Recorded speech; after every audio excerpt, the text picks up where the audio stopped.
Good evening and welcome. This is the March 19th, 2025 public hearing of the Land Use Commission.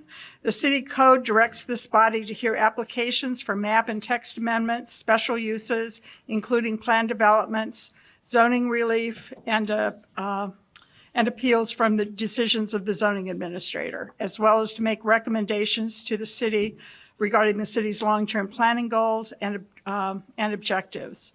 Depending on the type of matter, this commission will make either a final determination or send its recommendations to the City Council. Would you please call the roll? Commissioner Aravallo. Commissioner Berlin. Here. Commissioner Halleck. Here. Commissioner Johnson. Commissioner Mabadi. Here. Commissioner Mangum. Here. Commissioner Marinchev. Here. Commissioner Patel is walking up to the dais. Say Mark here. is here. Present. And Chair Linwall. Here. Okay, with 7 members present, we have a quorum. Also present tonight from city staff are neighborhood and land use planner Megan Jones, planning manager Liz, oh no, I don't know that Liz is, no, she's not here tonight. Deputy city manager Steve Ruger, policy and intergovernmental affairs manager Allison Leipziger, community development Sarah Flax, and planning and policy supervisor Erin Baines. This is a formal hearing, and there are rules that govern our proceedings. Most importantly, only one person speaks at a time out of respect to the presenter, the audience, and the Land Use Commission, and so all testimony may be accurately recorded. I would also like to ask you to refrain from applause or expressions of opposition, just to keep the proceedings running smoothly.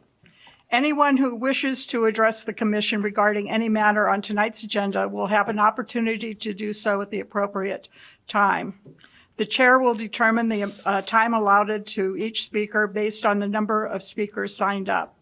When testifying, please state your name and address for the record and sign in on the provided public comment sheet. All testimony is taken under oath. Although we do not apply the strict rules of evidence, please limit your testimony to the proposal before us this evening.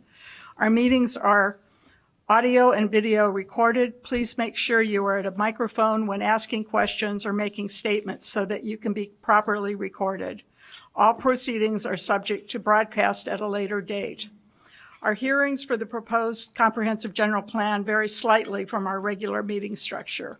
This public hearing is designed to receive testimony from residents, business owners, and other interested parties on this important document. Tonight's meeting will be about the comp plan only. One of the discussion items that the commission will consider later this evening is the timetable for development of the comprehensive plan, and specifically how public input will be incorporated into the recommended revisions that the Land Use Commission will send to the City Council. Our charge from the City Council with respect to development of the comprehensive plan is to do it right but hurry. We anticipate that the document will be considered by the new City Council rather than the current members. The mayor has asked us to endeavor to send a recommended plan to the City Council as early as possible in the new council term, to set a realistic schedule and to stick with it. Any discussions on the development of a new zoning ordinance will be deferred until the Land Use Commission and the City Council have completed work on the comprehensive plan. Representatives from key city boards and commissions were asked to provide input on the relevant chapters of the initial draft of the comprehensive plan. These bodies have been invited to provide additional comments on the current plan draft with a requested response date of April 4th. Members of the Land Use Commission, the public, and any interested groups have been asked to provide their written comments by April 4th as well. After receiving those reports and input from the public, staff will consolidate the suggested edits into a document that will be used by the Land Use Commission during our deliberations. I would like to thank the members of the public for providing written and suggested edits on the plans so far. As requested, you've been specific, and this has been and will continue to be particularly helpful as the Land Use Commission moves forward with its own initial review. I'd like to remind everyone that the scope of our charge is narrow. We are responsible for holding a public hearing that addresses the current plan draft and recommend specific changes that we believe the City Council should consider. It is not within our purview to opine as to how the planning process has unfolded.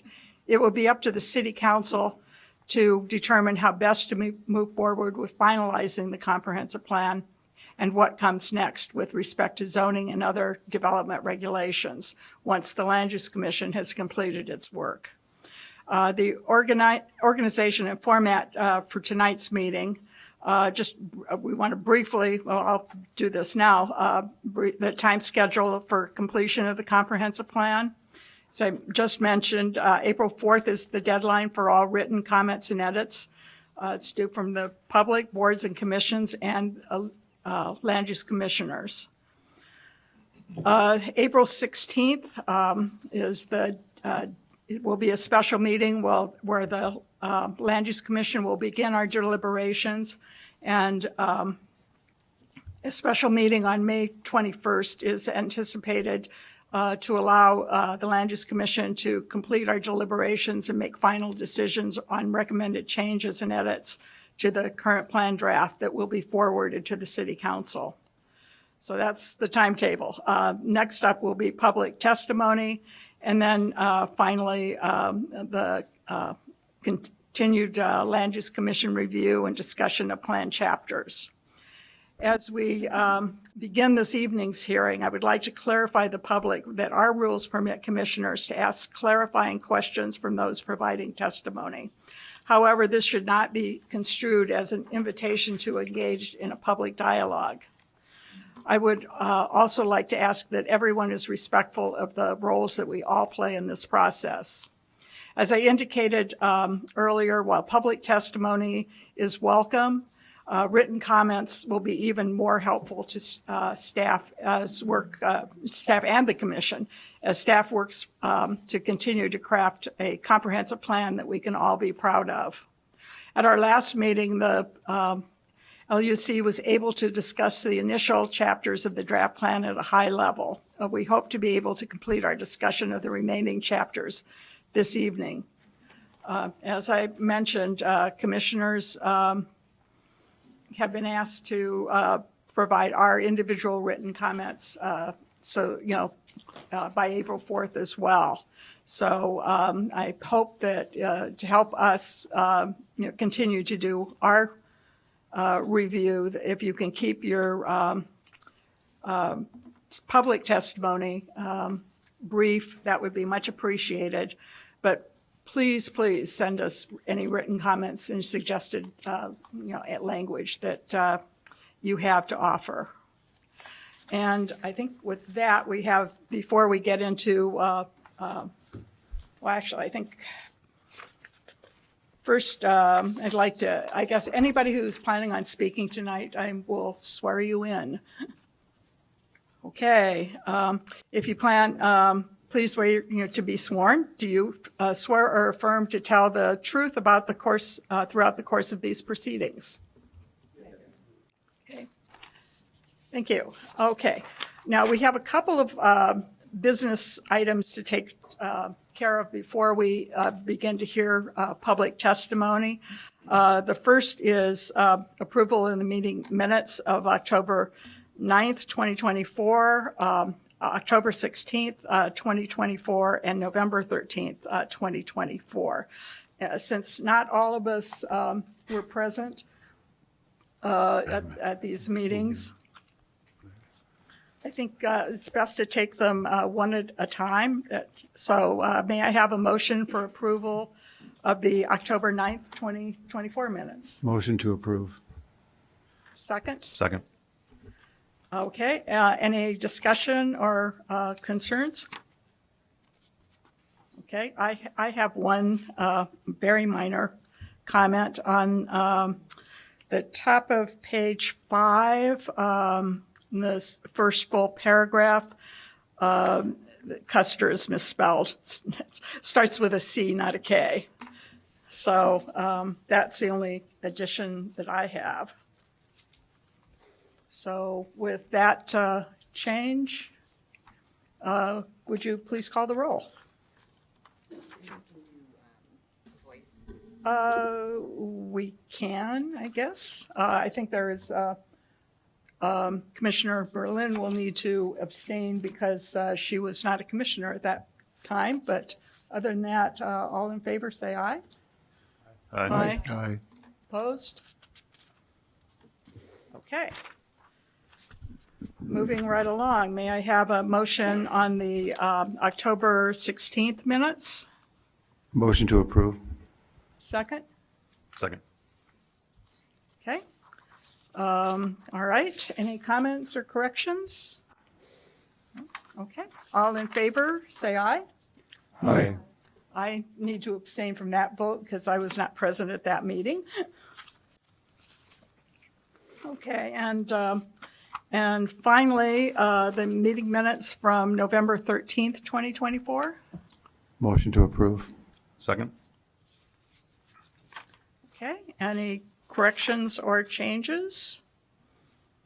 I have one, or a couple of them, minor ones. On page 5 of 12, my comments at the bottom are highlighted, and I don't think they need to be. And I think that's the only.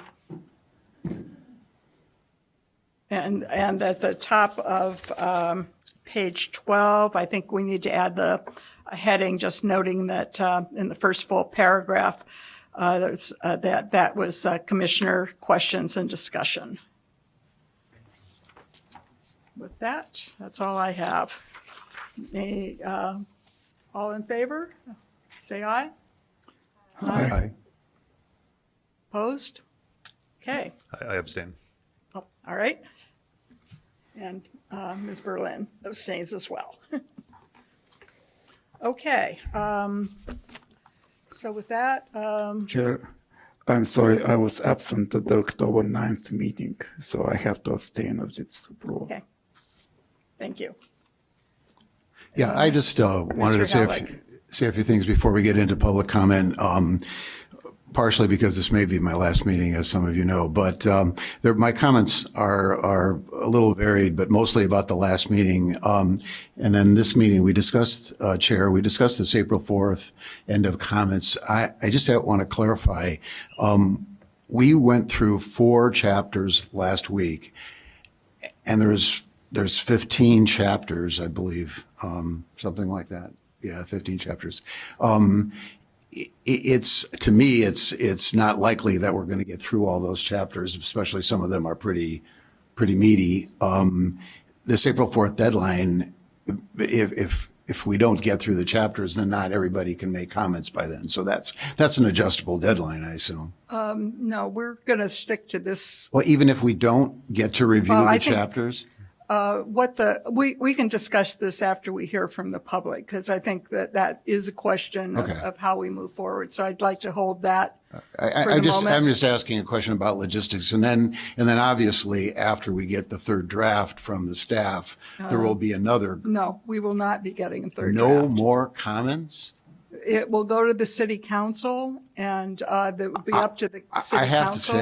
I have to say, as a commissioner, and I think the public is going to have a lot to say about this. And I don't know where this rule comes from. Where does it come Well, from? in the first place, it's not a rule, but we have, as the commission, we have a lot of cases. I understand that. And they're, I understand and that, it needs some input from the city council. The city council can choose to send the document back to the land use commission if it chooses. But I think what you're doing is you're cutting off comment and discussion that the land use commission is supposed to have by our charter and just cutting us off and cutting the public off. That makes no sense. No, I think that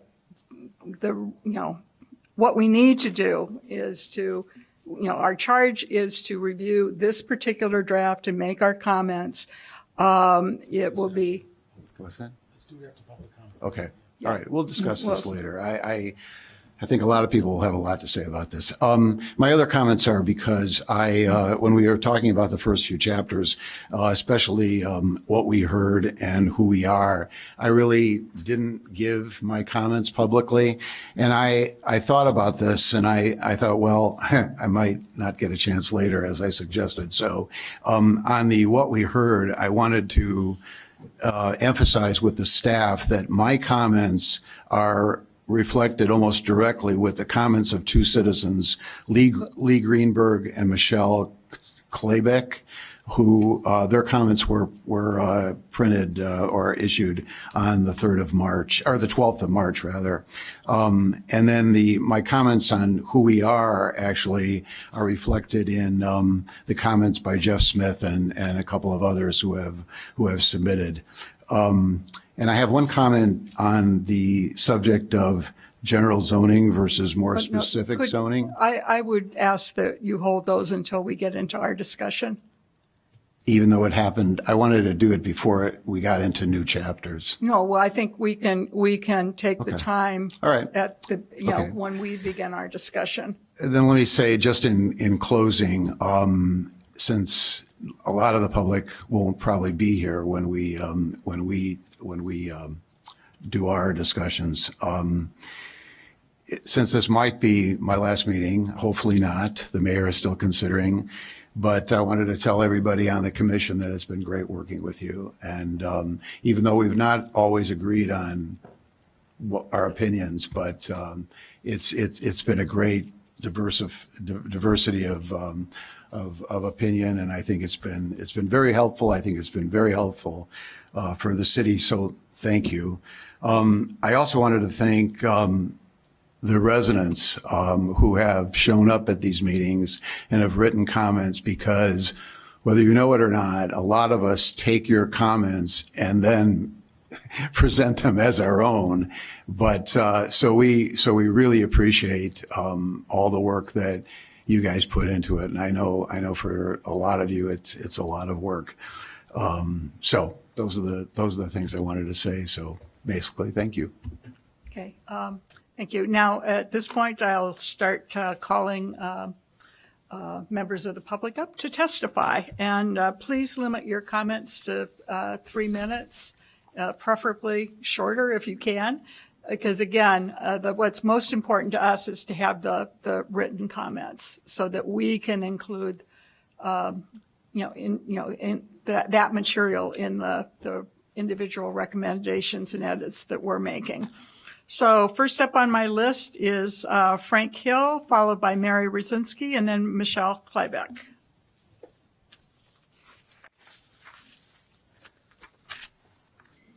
Good evening. My name is Frank Hill. I live at 827 Lincoln Street. I'm a single-family homeowner in the 7th Ward, obviously. Thank you, Chair Lindwall, for clarifying the rule from last week. That's what I'm actually here to talk about. Last week's treatment of Commissioner Berlin was appalling. She's owed an apology, and I'm going to offer it right now on behalf of those of us who are engaged in this process. Commissioner Berlin, I apologize. We apologize. You're here on your time for 4 hours on a Wednesday night because it's values aligned for you to be here and offer your perspective and, dare I say, expertise in this area. You could be home or wherever doing literally anything more enjoyable. Second, a reminder for those of you on the dais. Where were Commissioner Berlin's colleagues during this abusive exchange? Where was the reminder from the dais by any one of you that this treatment of a colleague, a fellow volunteer who cares about her community, just as I assume all of you do, that this behavior was inappropriate? I'm sorry, I'm a little nervous. This is not What she asked was not a controversial question. It was a procedural inquiry, a question answered with a simple yes or no. Why did no other commissioner step in and say, hold on, to the public? There's no need to be shouting at Commissioner Berlin. That's not how we do things in Evanston. And finally, which rule, now I don't have to ask that, wow, I know which rule is final, thank you. Last week, Commissioner Berlin asked if she could respond to a comment and was told no, harshly by the public, and then confirmed from the dais by Chair Lindwall. Fewer than 10 minutes later, the unruly interruption, after the unruly interruption of the meeting, shouting down Commissioner Berlin, Commissioner Halleck asked if he could follow up a question after a public comment. In response, Chair Lindwall said no. Commissioner Halleck then said, because it's the last commenter, which, by the way, it wasn't, and engages the commenter. He's uninterrupted by Chair Lindwall, uninterrupted by other commissioners, uninterrupted by a shouting public. At the previous LUC meeting on February 26th, which I did attend, Halleck engaged multiple public commenters throughout the commenting period, including the very first commenter on the evening, again, without word from anyone on the dais or being shouted down. Lastly, as you can tell by my shaking up here, these are emotional issues. I didn't realize how emotional land use and land use planning was until I started doing this work. So I get it. In fact, I'll admit to being fairly nervous and emotional right now because I'm up here living my values and offering a verbally nonviolent rebuke. We Evanstonians purportedly value community and civility and a diversity of opinion and all the things that are missing from the national dialogue. We need to up our game. If we hope to dialogue with our neighbors or persuade our neighbors, we need to stop shouting, which I'm raising my voice, I realize, and start actively listening. Active listening is one of our best communication tools. Not listening to respond, but listening to understand. As one of my favorite singer-songwriters sings, you will never make anyone better by shouting them down at the mall. The same applies at City Hall. Thank you.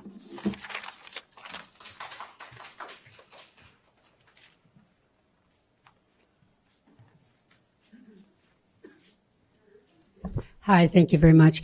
My only comment today is I think we're still off track.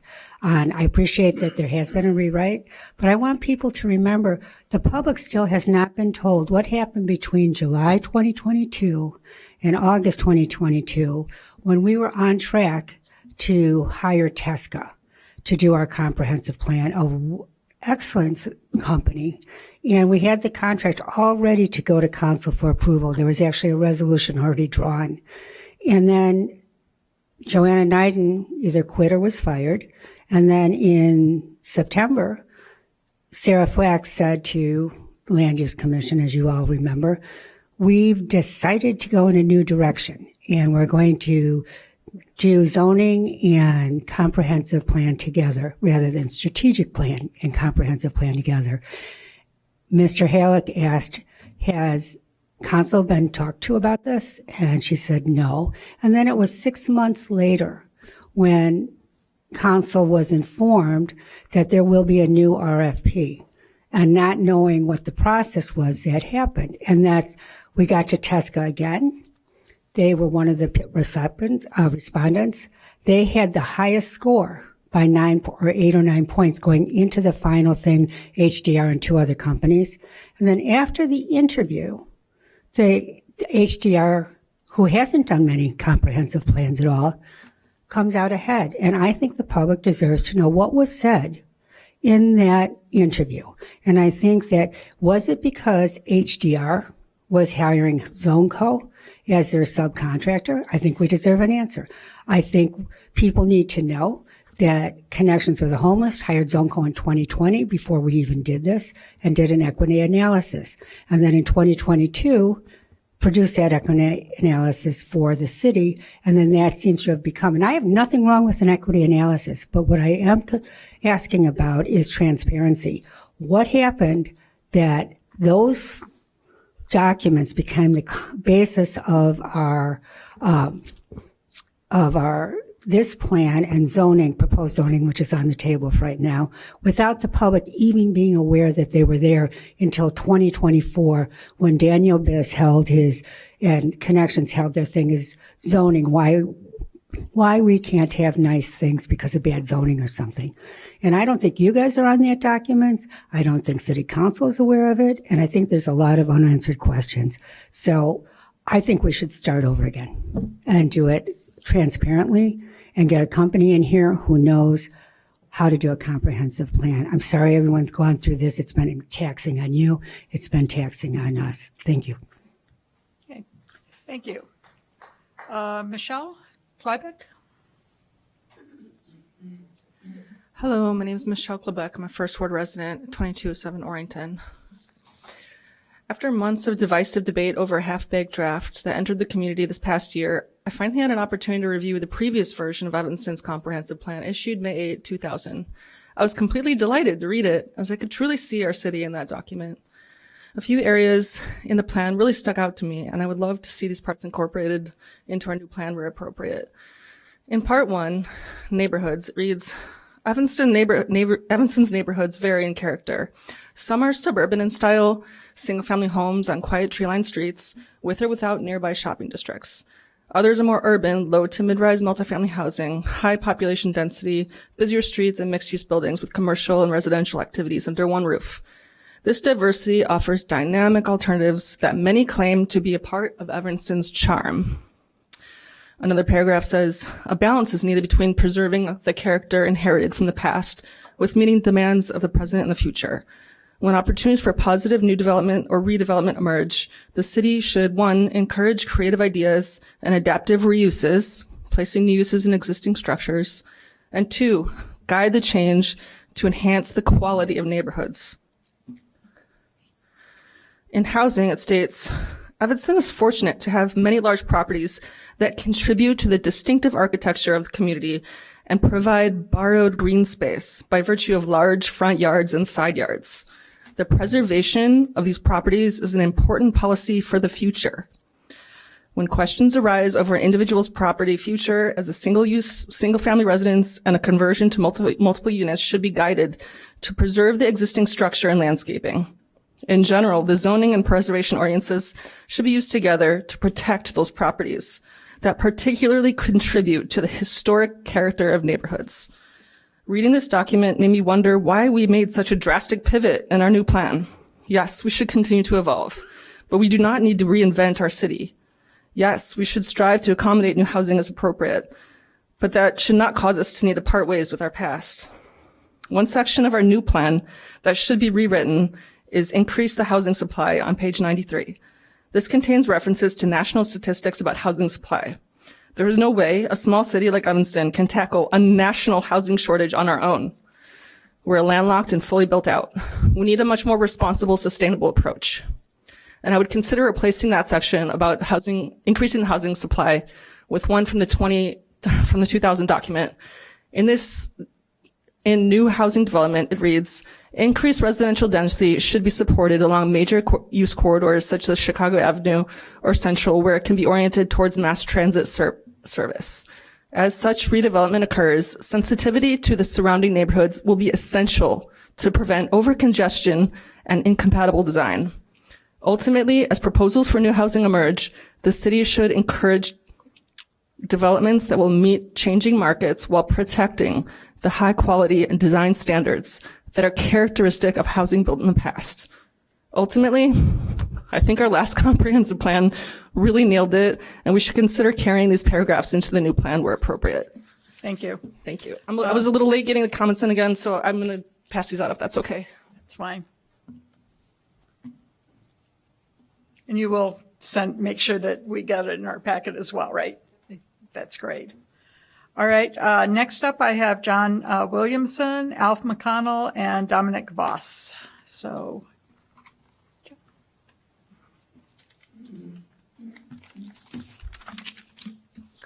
Good evening, Commissioners. My name is John Story Williamson, and I reside at 864 Sheridan Road. As a commercial property manager and an Evanston-based real estate broker, I have firsthand experience with the challenges and opportunities in our local housing market. Last week, I spoke to this commission about my general concerns regarding Envision Evanston 2045. Tonight, I want to be more direct. This draft comprehensive plan reads more like an ideological manifesto than a practical roadmap for our city's future.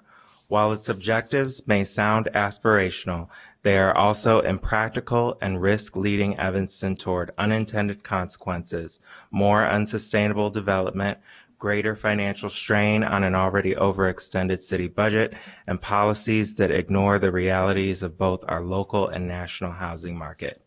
A significant portion of public feedback has opposed increased density and the elimination of single-family zoning. Yet despite this overwhelming sentiment, the plan continues to push for higher density housing as a core objective. This disconnect between public input and policy direction is deeply concerning. Even the engagement process itself was skewed. Renters made up 54% of survey respondents, despite only comprising 44% of Evanston's population. Meanwhile, homeowners, who make up 56% of the city, accounted for just 42% of respondents. Even with this oversampling of renters, the data reveals a critical takeaway. Renters, along with African American and Latino respondents, were more likely to feel that Evanston lacks suitable housing options. Yet instead of addressing this issue with meaningful home ownership initiatives, the plan fixates on the so-called missing middle housing theory and promotes more high-density rental units. If affordability and equity are truly priorities, Envision Evanston 2045 should place a strong emphasis on expanding home ownership opportunities. Home ownership remains the most effective wealth-building tool for working and middle-class families. Yet in this plan, it is barely mentioned, only appearing on page 103 in the Health and Well-Being chapter.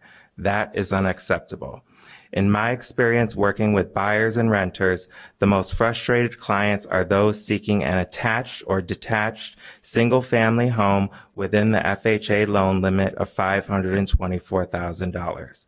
These homes are in critically short supply within our community's borders, yet this plan does not prioritize increasing their availability.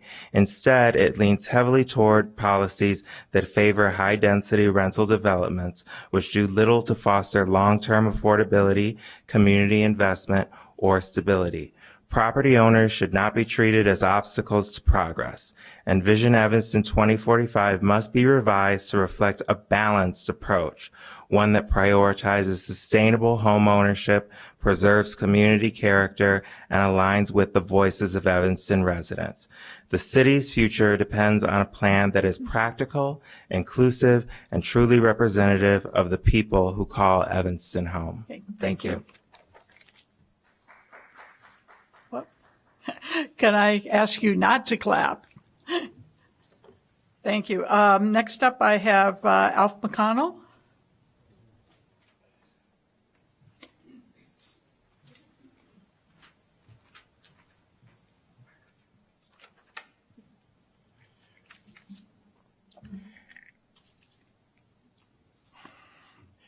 Speaking as a real estate developer and a developer for the last 30 years of affordable housing,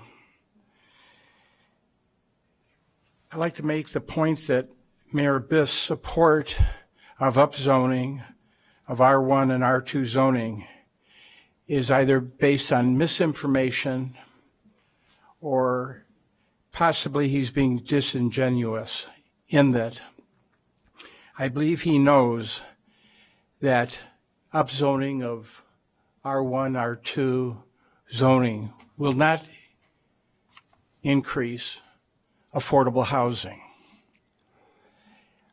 And it's important to understand that as a percentage of detached single-family homes compared to total home ownership or apartments in Evanston, Evanston only has 31.8% of its dwellings as single-family homes, detached single-family homes.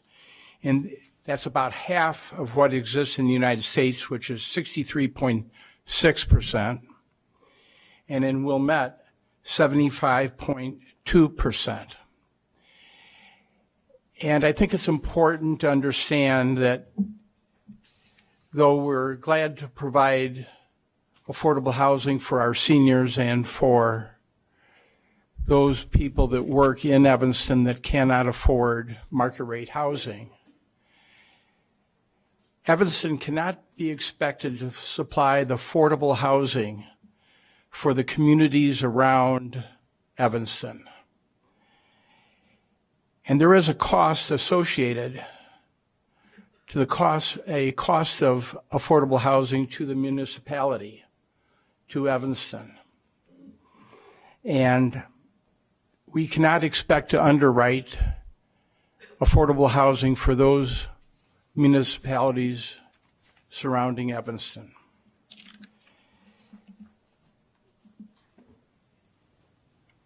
A few weeks ago, Mayor Biss, at a meeting at the Methodist Church in downtown Evanston, said that by providing additional housing, by increasing the population of Evanston, we could decrease the real estate taxes per person. And that's not true, because he's assuming that the budget, the Evanston budget, is based on a fixed number. And the more people that contribute to that real estate tax budget, the lower the real estate taxes per person. But real estate taxes are a variable cost, not a fixed cost. And as we increase the population, the budget's going to have to increase. Now, there might be some decrease. Could I ask you to wrap up? Yes. Thank you. And I think it's important to understand that the Evanston condo owners and apartment dwellers appreciate the charm, the character of Evanston created by the single-family homes. Okay. Next up is Dominic Voss, followed by Sue Lobach, and then Jen Fenner, I think, or Fever. Excuse me, I asked this last week. Could everybody that's speaking say that whether they're an Evanston resident and where they live in Evanston? I think it would be helpful. Sure thing. Good evening, commissioners. I am not an Evanston resident, though I work in Evanston. I'm the Director of Fair Housing at Open Communities. We've been in this region for about 52 years. I have some comments both about sort of the larger project being undertaken in the current iteration of the plan that has sort of severed the zoning components. So Open Communities will be back to vigorously support zoning reform in the late summer. We still today want to express our strong support for many of the housing policy recommendations that remain in the current draft that relate to zoning. We wholeheartedly support the following statements in the plan: increasing the housing supply through new, I'm quoting here, increasing the housing supply through new developments, less restrictive zoning, and repurposing underused spaces will be a positive thing for the city. Using innovative technologies like modular construction, we support streamlining zoning approval and permitting. Growing funds for city-supported affordable development and rehab of low to moderate income housing or low to moderate cost housing, and investing in limited equity co-op and other land trust models. Perhaps most paramount, we support the need to fight displacement as part of this process. Though the plan is somewhat light on details around anti-displacement, we believe specifically this will require passing a just cause ordinance, creating a right to counsel in Evanston and eviction court, implementing reasonable rent stabilization rules after the state cap is lifted, promoting community benefits agreements and allowing for tenant groups and or vetted nonprofits to have the first right of refusal on multifamily building sales. Often answering the question of whether a particular policy or policy path should be adopted begins with a yes and, Whether increasing housing supply using the plan's recommended tools is one such question. The answer is yes.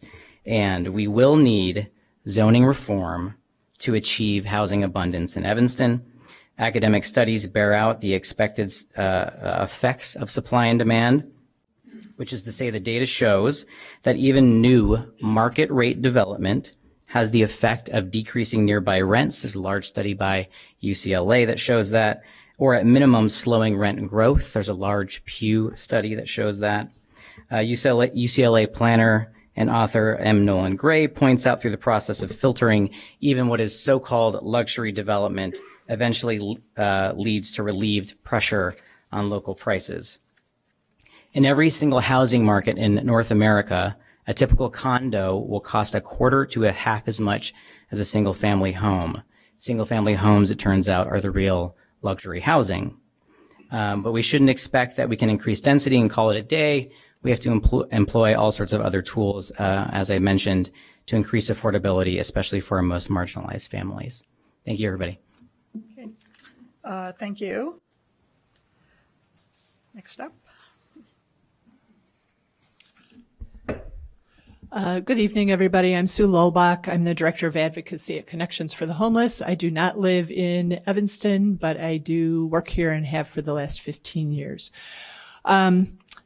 Two things tonight. First, towards the end of the last LUC meeting, a landlord that rents to Connections for the Homeless and our clients introduced himself to me. He is not in favor of many of the key elements of zoning reform that are mentioned in the comprehensive plan. And he asked me why Connections is so hot on zoning reform. He and I are going to have a conversation, and I'm really looking forward to it because he was really interested in understanding the benefit we see from zoning reform, and we really need him as a landlord and understand that the changes need to work for him too. In the meantime, the comprehensive plan does a good job of explaining why we are supporting zoning reform. In Chapter 10, the plan outlines zoning measures that will increase the variety of housing that can be built affordably. One of those measures is to update the zoning regulations to reduce the cost and increase the ease of housing rehab and new construction. Another is to remove barriers in plan review, permitting, and inspection processes. We support these measures. However, they are not our primary goal. We want these types of zoning changes because they will allow the other policies and actions in the comprehensive plan to be implemented. Yes, we want zoning reform, and we want the other things that the comp plan recommends. Among these are great measures like develop and refine an anti-displacement strategy, implement policies and programs that help renters, particularly those with lower incomes, to maintain stable housing. Research and develop technical and financial support for shared equity housing models, including community land trusts and limited equity cooperatives. There are actually many more measures listed, all of which are bold, reasoned, and based on best practices among planners across the country. However, they require zoning changes in order to be actionable. We ask you to consider the measures proposed in this plan as a collection of interdependent actions, and we ask you to say yes to the zoning changes and to the programming and actions they will enable. I also want to just comment briefly on the comments that Mary Rosinski made about Connections for the Homeless and the zoning study that we did. About 5 years ago, we were seeing that zoning was proving to be a barrier to creating more affordable housing. So we did do a study, and we're actually really excited about it. We learned a lot, and we shared it with the city. We shared it with the commission. We shared it with council members. It was shared very broadly. I would have been very surprised with one of the goals of the city being to increase the amount of affordable housing. I would have been very surprised for the zoning recommendations to not look the way that they do. When we were doing our research, what we were seeing is best practices across the country for equitable zoning are what we're seeing in that comprehensive plan and in the proposed zoning code. So I think most people who are doing equitable zoning across the country right now are coming up with a lot of the same ideas because they are being shown to work. So I hope that you will keep that in mind. Our report just came earlier. It's based on a lot of the same research and studies. Thank you. I'd just like to note for the record that document was not shared with the Land Use Commission. So We sent it to the Land Use Commission. did not get to us. All right. Good evening, Commissioners. My name is Jen Foyer-Crystal, and I'm a proud Fifth Ward resident here in Evanston. I also work at Connections for the Homeless, and I've been there for about 9 years. I'm going to talk today about renter supports and that piece of the comprehensive plan. One of the affordability measures proposed in the comprehensive plan is support for programs that help renters with lower incomes to maintain stable housing. Connections for the Homeless served over 5,000 people last year, and the majority of those were renters who are not homeless, but who are struggling with the sheer cost of housing. And that's through our eviction prevention program. And it's so important to stop homelessness and prevent it before it happens. That can be a much lower cost burden for the community. The shortage of affordable housing is pervasive across the country. It's not just an Evanston issue. While it may be difficult to find low-cost housing in Evanston, people will not have much better luck in surrounding suburbs. And we experience this every day as we help people search for housing, both in Evanston and surrounding suburbs, depending on where they want to choose to live. And when people can't afford housing, when people can't find housing they can afford, homelessness is not the immediate result. People will do pretty much anything to stay housed. And so instead of the biggest impact for most households being finding housing, it's actually that they're signing leases that are too expensive for their household incomes because rents are so expensive in Evanston. This means that they have to cut back on really important things beyond housing when they're prioritizing rent, which that's a good thing that they're prioritizing rent and staying housed. They're unable to pay for medications. It causes a lot of food insecurity. Sometimes they can't afford clothes for their kids or other extras they need for their families. And just really real necessities that we all need to live, they might be struggling to afford. And we try to help with that at Connections as well. This is housing cost burden when a household is paying more than 30% of their income on housing. More than a third of Evanston households are housing cost burdened, and the dire effects of it hit lower income households the hardest. We are glad to see the comprehensive plan acknowledging the need for support with housing for Evanston's low income households. Joining forces for affordable housing at Connections supports the zoning reform that will open the doors for developers of affordable housing, and we support the additional measures in the comprehensive plan that will lead to greater affordability, including supports for people who are already housed, but who are suffering because of the extravagant housing costs in the community. Thank you so much. All right, thank you. Next up is John Kennedy, followed by Carl Klein, and then Jeff Smith. Good evening, Commissioners. John Kennedy, 3rd Ward. I first want to congratulate Commissioner Halleck for your service. I hope to see you here at the next meeting. So, I've been traveling my ward a little bit and talking to a lot of people. And I can tell you, well, let's step back. You know, our government, city government, is made up of residents. This commission is residents. The council is residents. And as a result, it was designed that way so that you can reflect the tenor and the essence of the community. And I can tell you, just for one point of reference, in talking to a lot of people in the 3rd Ward, for some reason I've been doing that lately, they basically talk about, when did we ask for more density? It boils down to that. And, you know, you might call it NIMBY, you might call it, you know, but you know, Mr. McConnell talked about 31%, I thought it was 33%, of our housing stock is single family. We're already on the endangered list in the R1, R2 area. And I can tell you another thing my constituents, or potentially constituents, are speaking to, is the Chicago Avenue development. Yes, the current zoning seems to be fine if people can build, and they have built. But going to 100 feet is not part of the equation. Chicago Avenue is already very busy. Try to get in and out of Trader Joe's sometime. And, you know, it's just going to add to that whole tenor.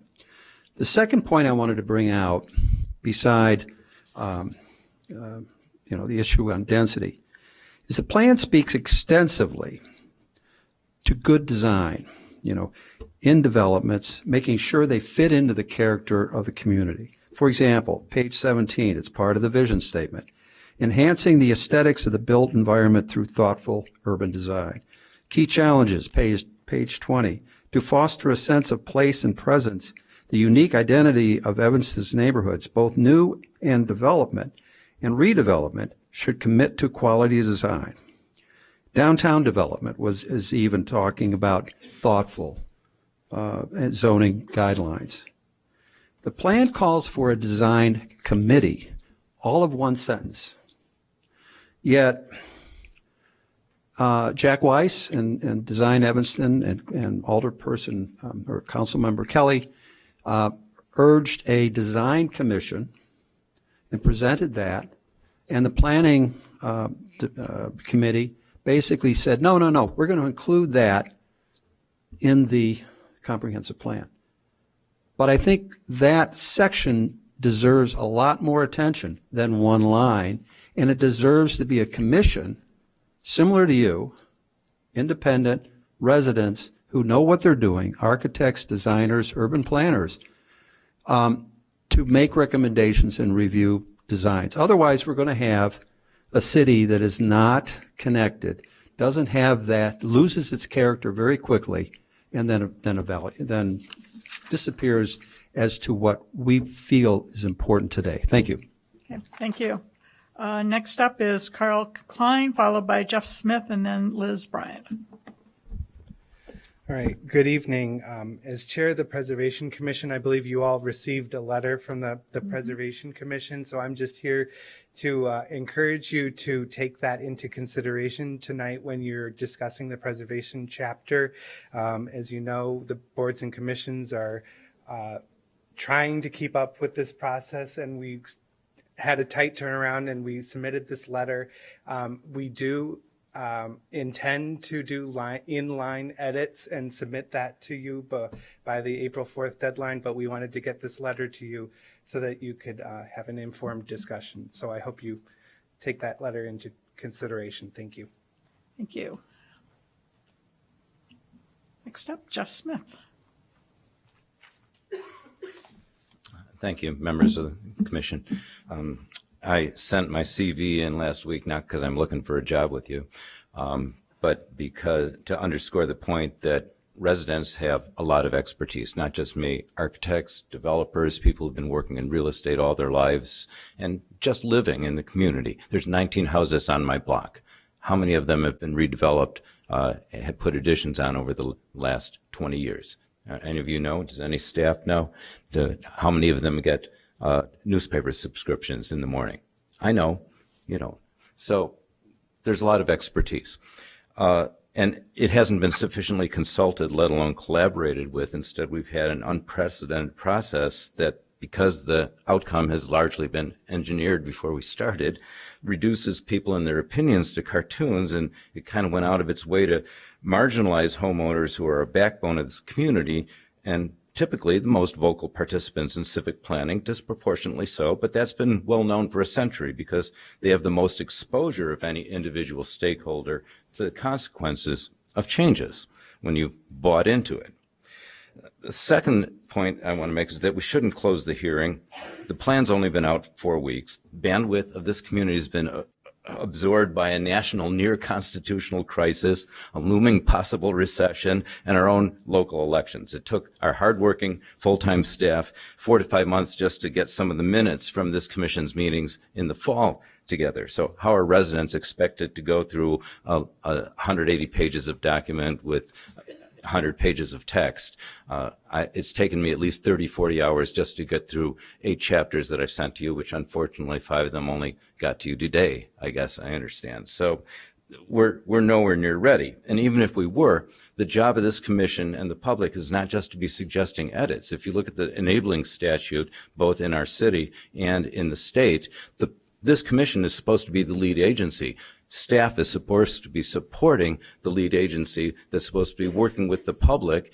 That's best planning practices to develop the plan. It's not supposed to be a directive from the council or the mayor and with non-transparent meetings and discussions that the public can't even see, and then us just, oh, please, can we have this edit or this tweak? That's not how it's supposed to work. So I urge this commission to take charge of the process, appoint a citizen committee if need be, devote at least one full evening to just Chapter 10 alone on housing, because that's the elephant in the room. We keep saying this is not about zoning. It's not about zoning. We're only talking about the comprehensive plan. The word zoning appears at least 40 times in this plan, densities through it, euphemisms like housing choice, housing options. To not talk about that is like saying, okay, other than that, Mrs. Lincoln, how did you enjoy the play?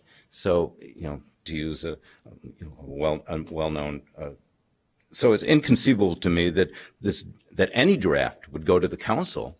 I'm assuming with all these edits and changes that another draft is coming, and it's inconceivable to me that it would go to council without a hearing on that draft before the public. So that has to happen. I'll wind up with this point. Zoning is not the reason that we can't have nice things. We do have nice things in Evanston. That's one of the reasons people want to move here. Zoning is one of the reasons we have nice things. It's one of the things that spurred a building boom. It was an unintended consequence that gave us so many apartment buildings. But zoning isn't why there's no working fountain at Fountain Square. Zoning isn't why there's potholes appearing on Evanston streets as soon as they're paved, or why our sidewalks immediately start to sink. The single-family districts are like a remnant wetland or a threatened species. They're not going to grow at all, but they're the remnant of what the people who founded Evanston envisioned. We didn't even have apartments until 1884, and we didn't have big buildings. Read Susan Benjamin's application for the apartment district. So that's what helped build the enormous economic engine of a strong base of beautiful, stable, tree-lined neighborhoods full of smart, idealistic residents who value schools, the humanities, the lessons of history, and other people. The worst things that happen in Evanston, and we can agree on them, were orchestrated not by individual May I ask you homeowners. to wrap up, please? The worst things in Evanston weren't orchestrated by individual homeowners. They're orchestrated by powerful institutional and financial interests for their profit and for further power. And they continue to be. Thank you. Next up, Liz Bryant.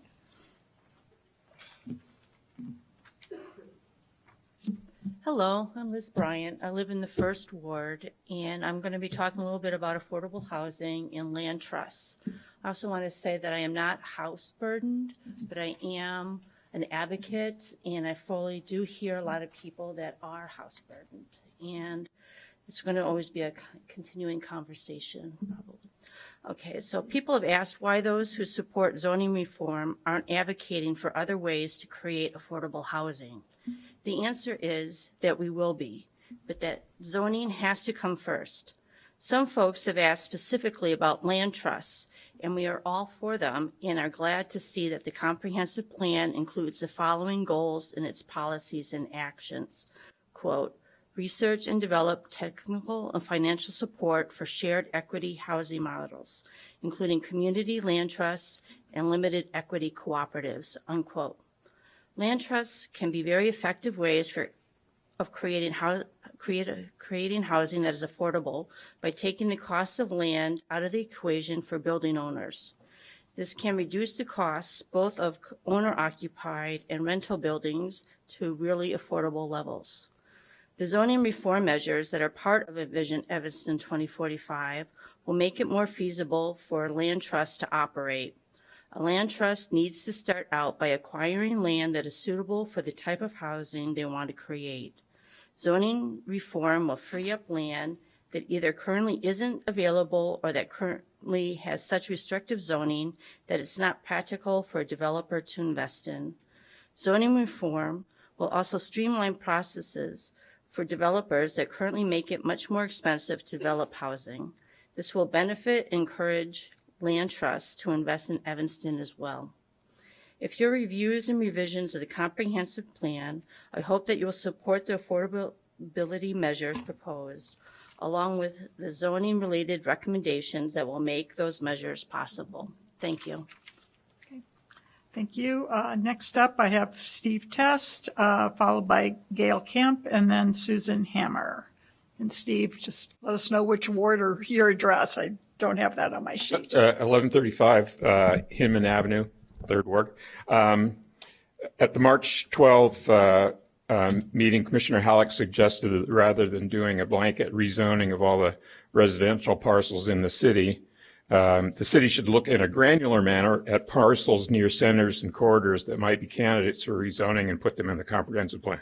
Other commissioners resisted that kind of detail in the plan, which I can understand. There is, however, a way to include the concept of Commissioner Halleck's idea, which is a nice compromise. I don't think we should rezone any R1 or R2, but this is a nice compromise. It would simply add some simple language to the comprehensive plan for execution after the comprehensive plan is adopted. So in lieu of change, so that language would be thus: in lieu of changing the zoning of every current R1 and R2 parcel, the city will undertake a survey of all the R1 and R2 parcels in the city and create a list of parcels that by their condition, setting, proximity to other multi-unit businesses, buildings, are reasonable candidates for rezoning to multi-unit housing.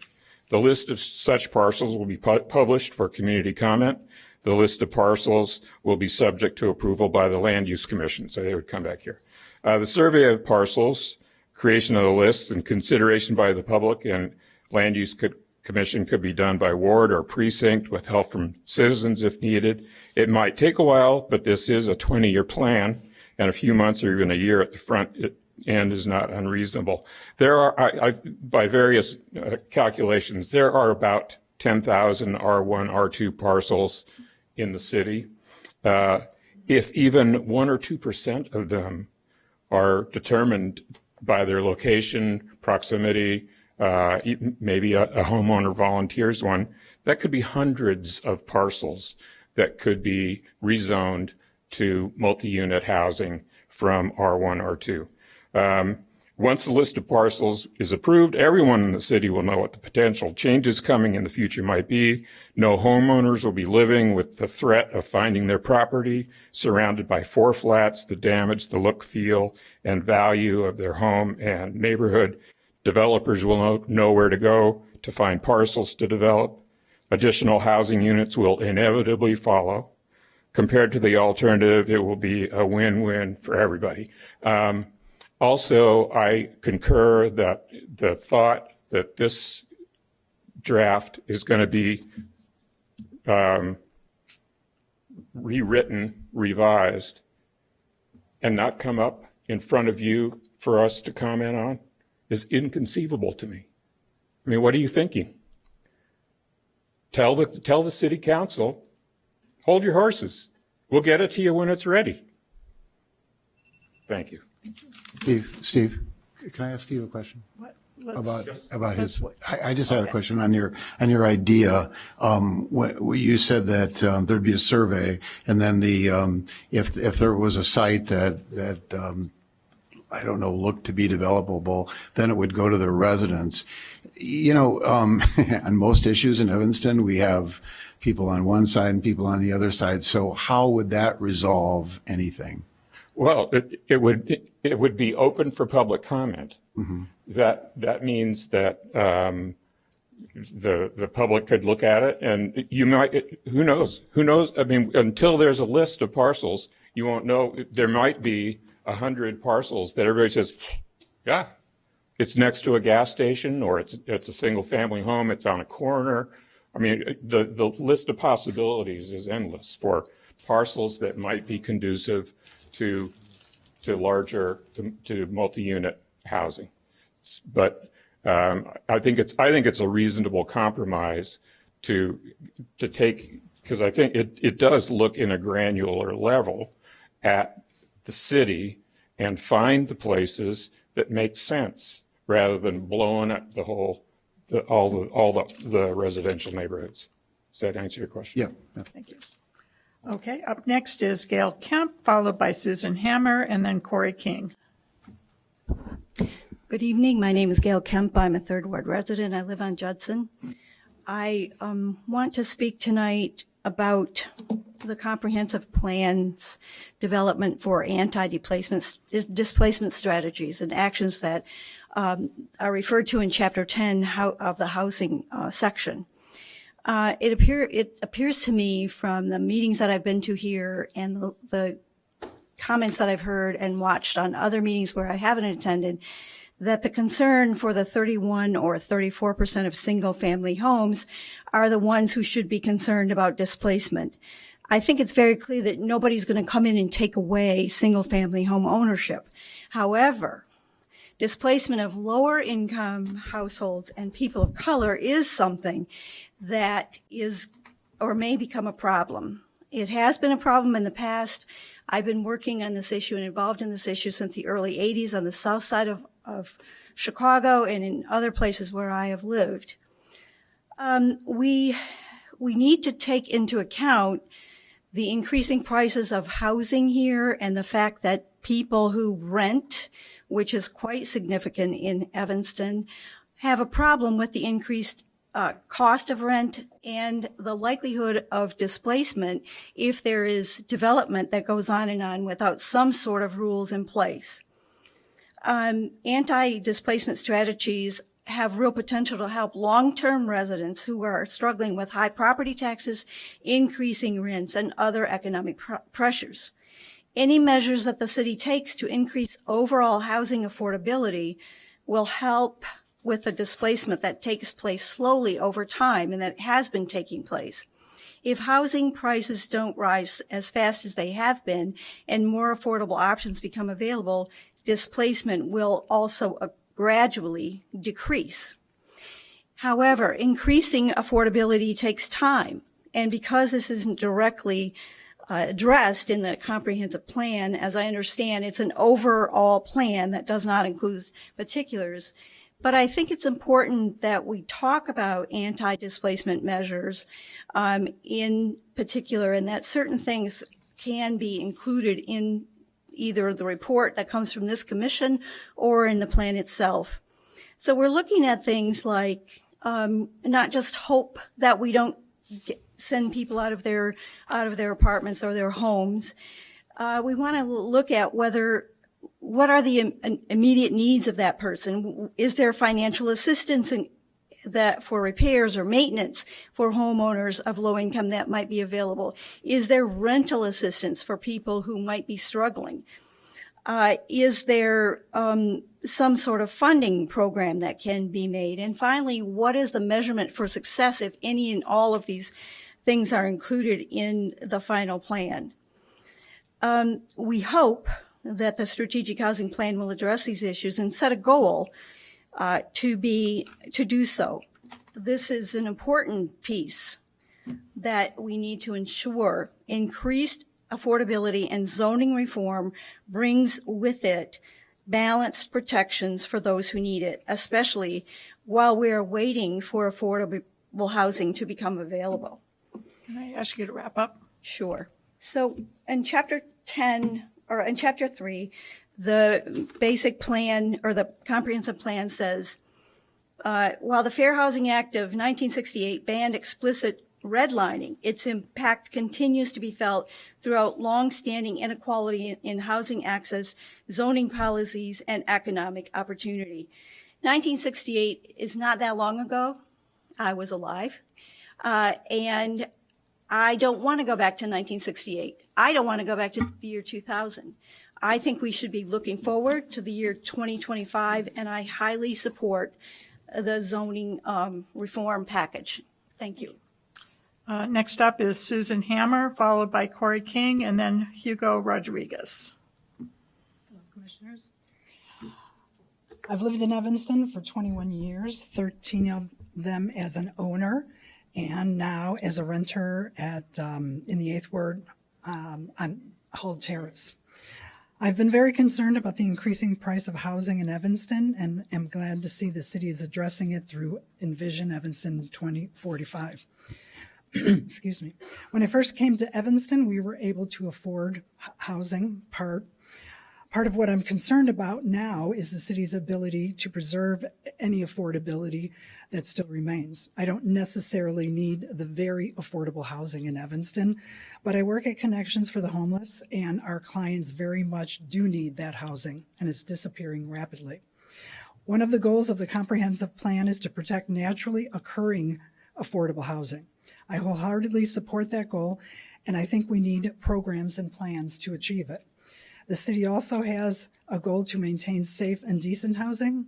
I also support this goal and hope that the city's strategies will include preservation of both subsidized housing and naturally occurring affordable housing.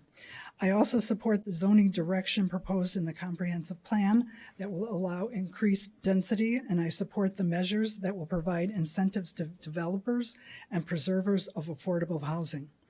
If current affordable buildings can be repurposed to create additional new units while preserving the current existing units, all as affordable, that would be the best possible outcome. I support the housing affordability related recommendations in the comprehensive plan, including the zoning related recommendations, excuse me, that will make them possible. And just to add on a personal note, living in Evanston for 21 years, I am about to move out of Evanston because although I can afford things, Evanston's really not that affordable, and I'm moving to Skokie. Little sad about that because I've really felt that I built a lot of community in Evanston, but we need to make Evanston more affordable if we want to keep our citizens living here. Thank you. Okay, next up, Corey King, followed by Hugo Rodriguez.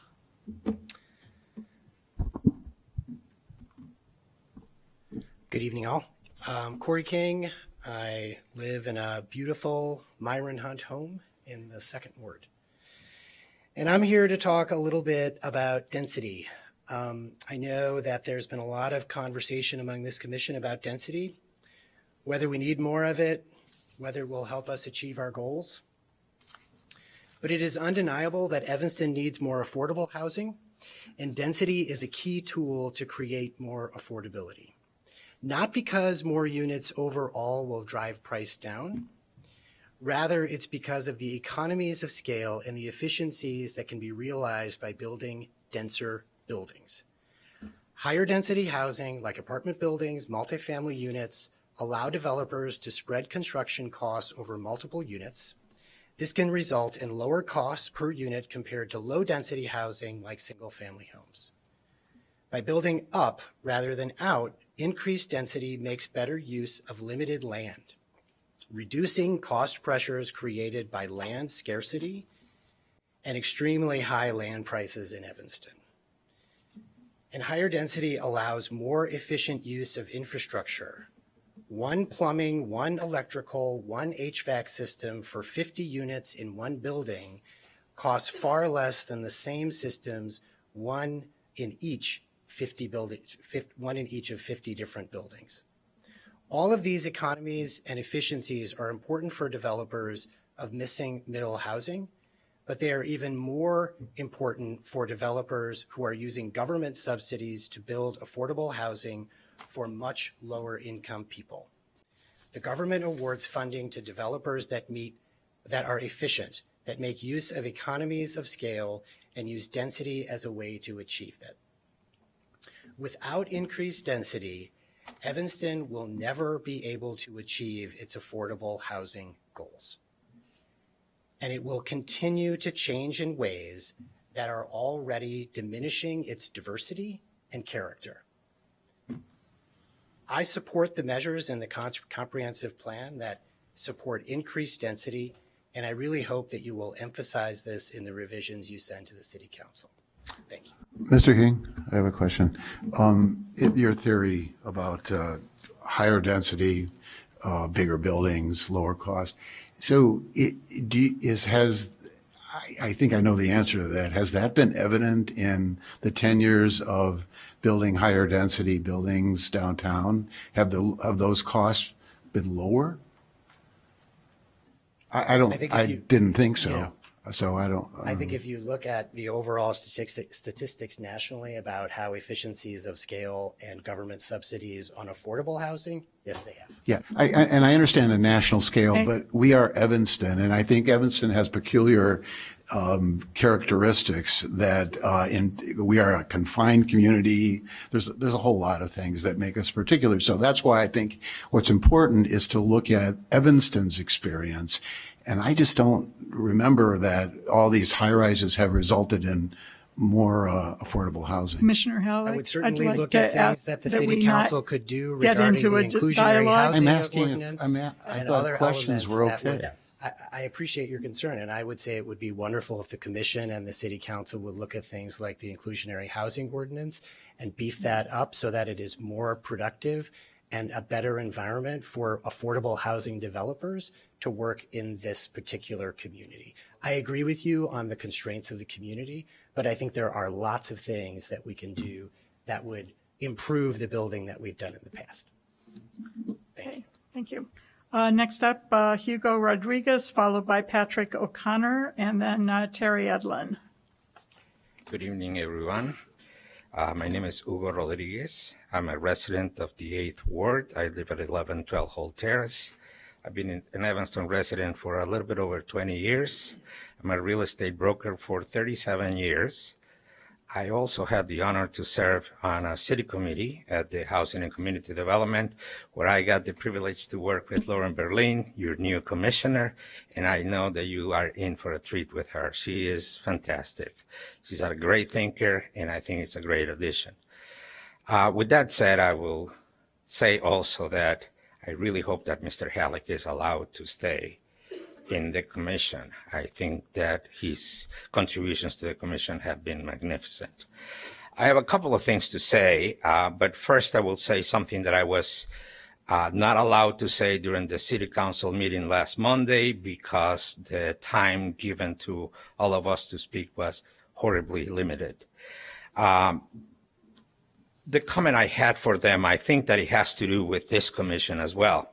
And it is about the Wesley buildings. I don't know if you remember those buildings, but in late spring, early summer of last year, 24 units, affordable units, where residents were evicted by the city of Evanston. Since then, the city has done nothing else other than barricade the buildings, present grossly exaggerated cost to repair those buildings. A reputable structural engineer gave a report in which he said the buildings were in need of work on the walkways and stairs, but were in repairable condition. A contractor with experience in that kind of particular buildings and with that kind of repairs experience also presented an estimate for 1/10 of what the city had given as estimate cost to those repairs. City officials and staff can talk all they want about affordable housing in Evanston.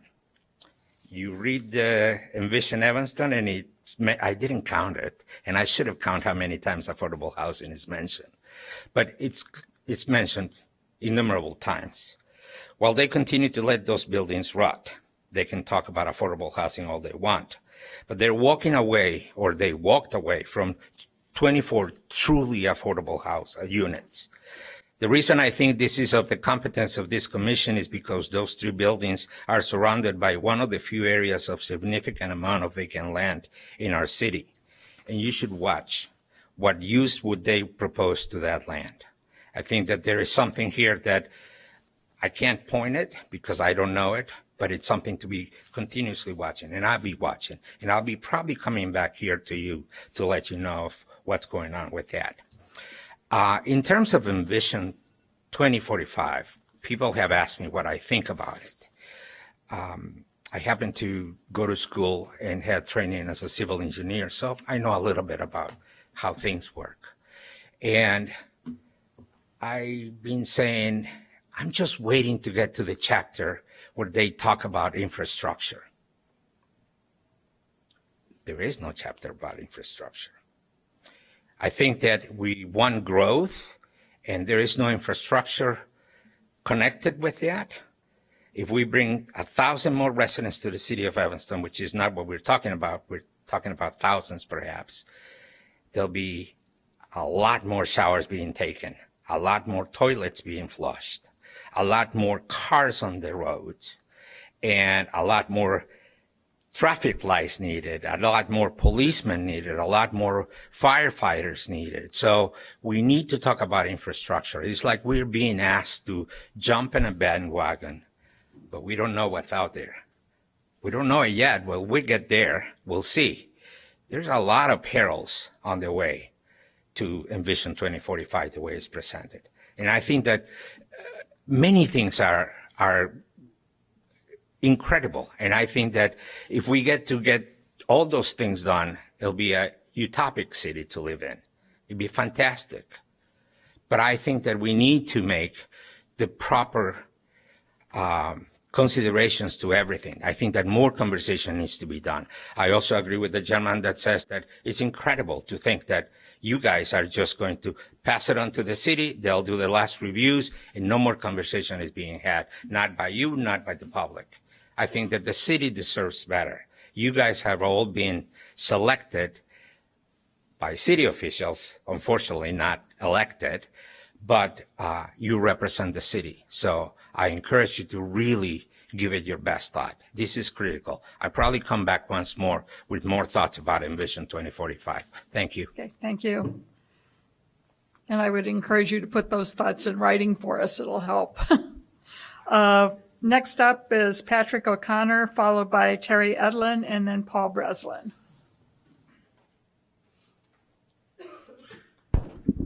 Good evening, Commissioners. Patrick O'Connor, 7th Ward. I have 3 comments tonight. There's a lot to talk about, but I boiled it down to 3 comments. I also want to talk about density. So the current draft of Envision Evanston makes a lot of statements about the community wanting more density. And that's absolutely not consistent with the majority of the comments that I've heard and a lot of us have heard over the last few months, both here and out in the community. For reference, Evanston has a current population density of about 10,000 people per square mile. For reference, Minneapolis is about 8,000 people per square mile. It's 25% less. Portland, Oregon, also used as an example of zoning reform, is about 4,900 people per square mile. In terms of university towns, Ann Arbor, Michigan is about 4,000. Madison, Wisconsin is about 3,300, a fraction of what Evanston is now. Our comp plan is our opportunity to lay out our goals for the next 20 years. Is our goal 12,000 people per square mile? Is it 15,000? Or is the goal just across the board, more density, until we get to be a place that we don't want to be? As a land use commission, I don't understand how you could be expected to recommend a plan that calls for blindly increasing density with no goal and no planning, when we are already more dense than the places being held up as examples. Comment number 2 is the housing crisis. I keep hearing about our housing crisis, yet housing is expensive in Evanston. It's also expensive in Chicago and Skokie and Wilmette. I don't see the data in Evanston 45 that spells out the crisis in Evanston. What I do see is thousands of vacant housing units by the city's own reporting, yet no real attempt to address filling them. Again, as Land Use Commission, I don't see how you could be expected to recommend a comprehensive plan that calls for significantly more housing density prior to having a completed strategic housing plan. Third comment, housing abundance and affordability. The mayor and others keep saying that building more housing in Evanston will bring down the cost of housing in Evanston. You realize that's the same logic as saying we can bring down the cost of gasoline in Evanston by building more gas stations. In summary, I think before you vote to recommend this comp plan to City Council, you need to ask yourself if you really believe that this call to fundamentally remake our city into something we don't recognize is what you want your legacy on this commission to be. And then one bonus comment. In the example of what we want for bike lanes, the photo that the city chose to use on page 63 shows someone using the bike lane in the wrong direction. Thank you. Good night. Thank you. Okay, next up is Terry Edlin.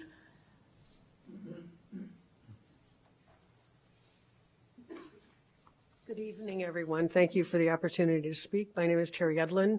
I do not live in Evanston, but I spend a hell of a lot of time here as a Lake Streeter, and I also am a caregiver for a woman who lives alone. Anyway, I am advocating for home sharing because I believe that that's exactly the solution that we need now. We've got 37 million Americans living alone, and we've got the increase in loneliness and food insecurity and all sorts of maladies that happen when people live alone is compounded by the isolation. So people think about home sharing, they, oh, how would I get along with people and how would that ever work?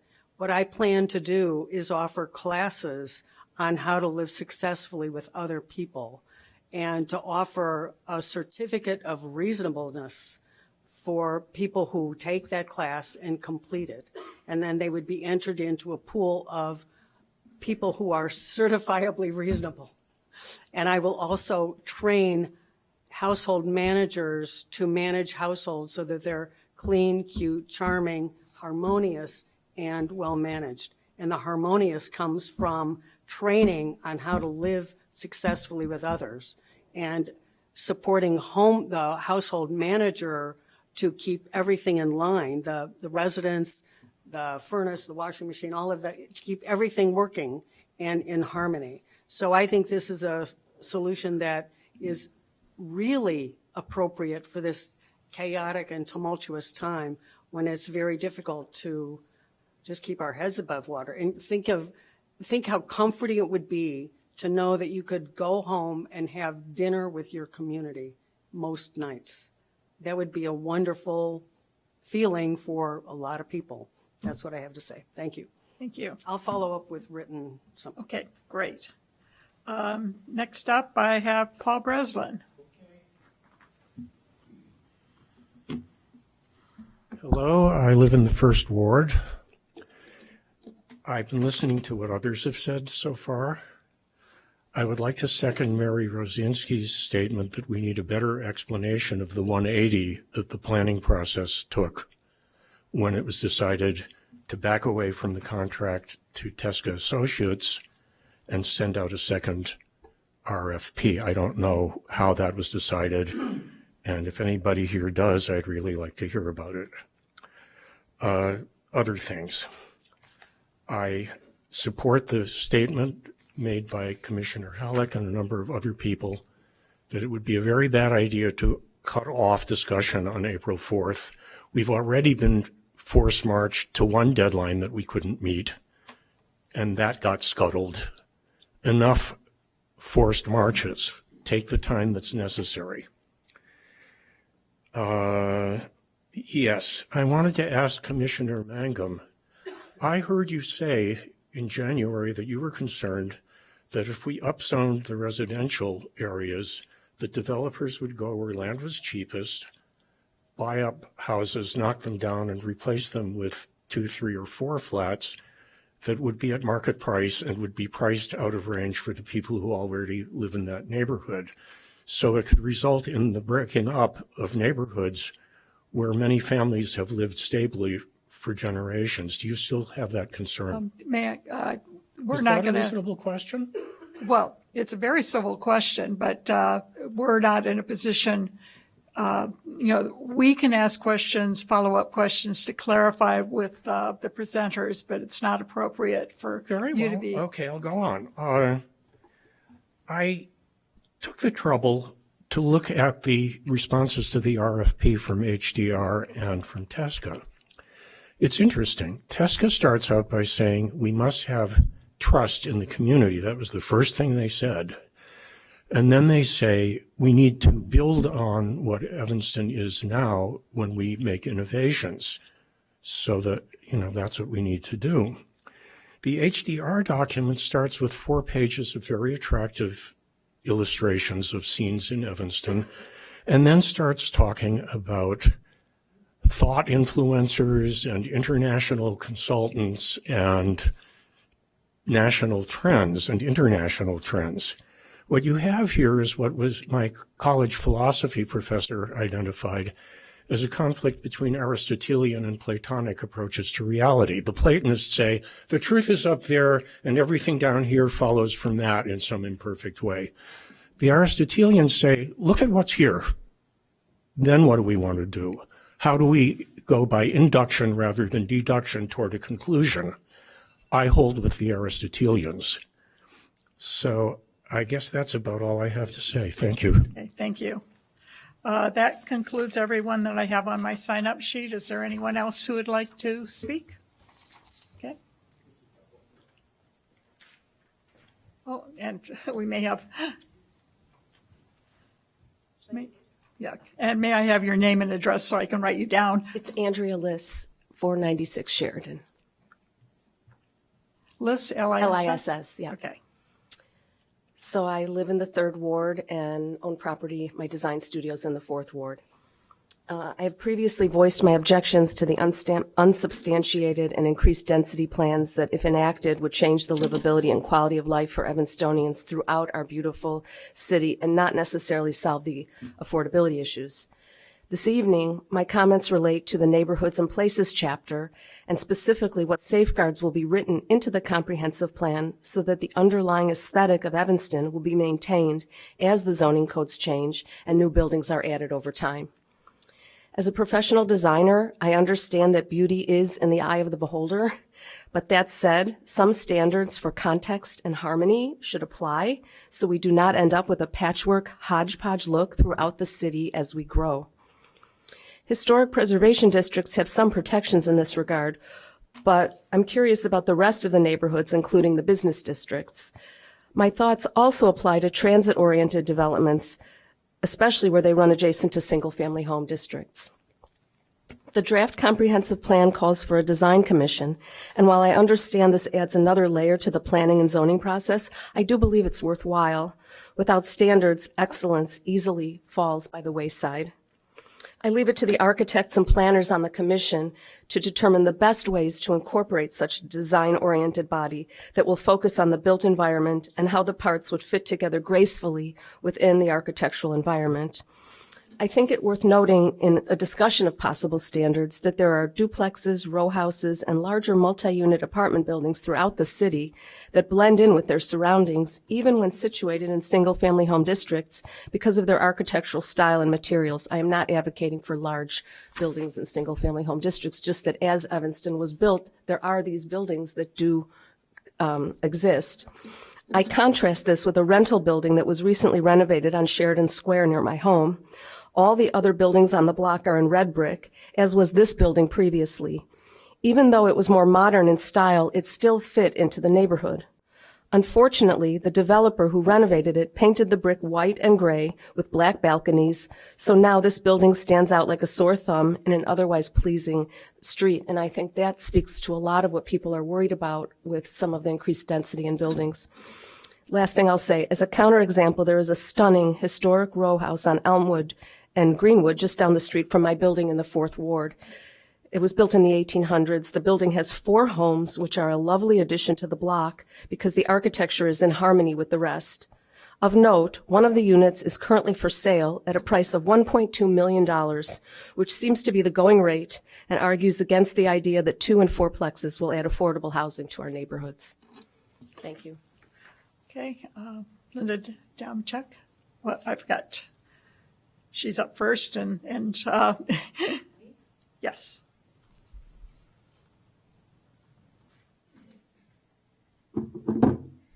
Yes, Linda Damashek, 3rd Ward. And I was overwhelmed when I was looking through the document to make comments because there were so many. And one of the other speakers tonight really encapsulated what I was feeling. John Williamson was talking about how the document started with a presupposition and then that housing density should be increased. And then it permeates it. It's in everything. And so I was just overwhelmed with the number of changes that I would have to suggest. I will do it in writing. I will get it to you, but I don't have it tonight. What I would like to suggest is, adding to the public input process, in addition to public comment, we no longer have the arbitrary and politically determined deadline of April 1st. And some other speakers have spoken to that too. That really, this is a 20-year plan. Take the time that is needed to do it right. And I would just say, because I was really thinking this very globally, that the initial input was so general and vague. And I participated in a session, and I frankly found it to be one of the most ineffective public input sessions I've ever experienced in my whole life, and I've participated in a lot. They treated our time disrespectfully. They made us sit on our computers and fill out the survey that we could have done separately, and they don't know whether we did or not. What they asked us about was exceedingly general, say your top 4 priorities of what you think is important for Evanston. And they ran out of time. There was no time for question and answer. So from my experience, it in no way translates to what's written in the comprehensive plan. What's written in the comprehensive plan, to me, is written by planners. It has planner priorities. As referred to by one of the speakers, best practices in equitable zoning determines what's in it throughout, which was in no way discussed in any public input sessions. Also, those public input sessions, there's no data. You have no idea. What do they ask people? What do people respond to? What percentage of people agreed with this or agreed with that? There's no information. And so I would really suggest that the public should have an opportunity to give input similar to those original sessions that are kind of more global. Here we're forced to talk about, what's in writing. We're responding to something.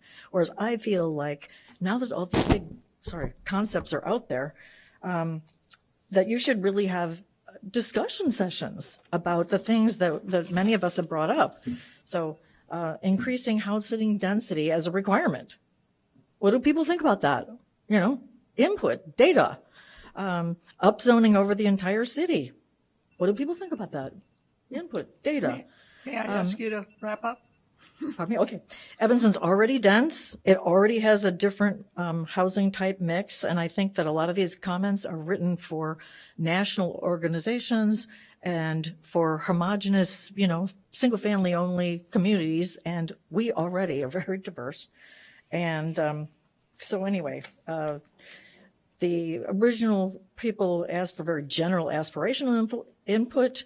The comprehensive plan is very granular, and I suggest that you get more input on general concepts that are of concern to people and get some data on what does the public think about that. Survey of some kind, something like that. Anyway, thank you so much. Okay. Name and address. Yes, I signed up on the sheet out there, so maybe that was the wrong one. No, maybe there's another sheet that didn't make it in. Sure. Luke Harris Faree. I live in the 9th Ward, and I've rented there for the past year and a half, and I've been a pastor there in the 9th Ward at Grace Lutheran Church for the past 3.5 years. And when I first came here as a pastor, they said, "Pastor, we need to warn you about something in Evanston, is that there will be more opinions than there are people in the room." And I have found that to be true living and working in Evanston and being here too, is that there will be many opinions, a great amount of opinions. And I think all of those have been shared over the past many months that we've been looking at this, and not much new is being shared. And there's been a lot of privilege throughout this whole process too. People saying, we want affordable housing, but they didn't ask me about that, or we don't want it, when the we is not everyone in Evanston. And so I wonder what delaying this process will actually accomplish, when all we're really talking about is zoning and density, and that is to come once this is passed. We can't take 20 years to create a 20-year plan. So I wonder, as we delay this process, who wins and who does not? Who is waiting for this to be passed so that they can afford to live in the city they love, or who is having to move out while we debate about this plan here rather than actually getting to the work. So I would ask that we continue to move on, that we find a deadline to get all of this in.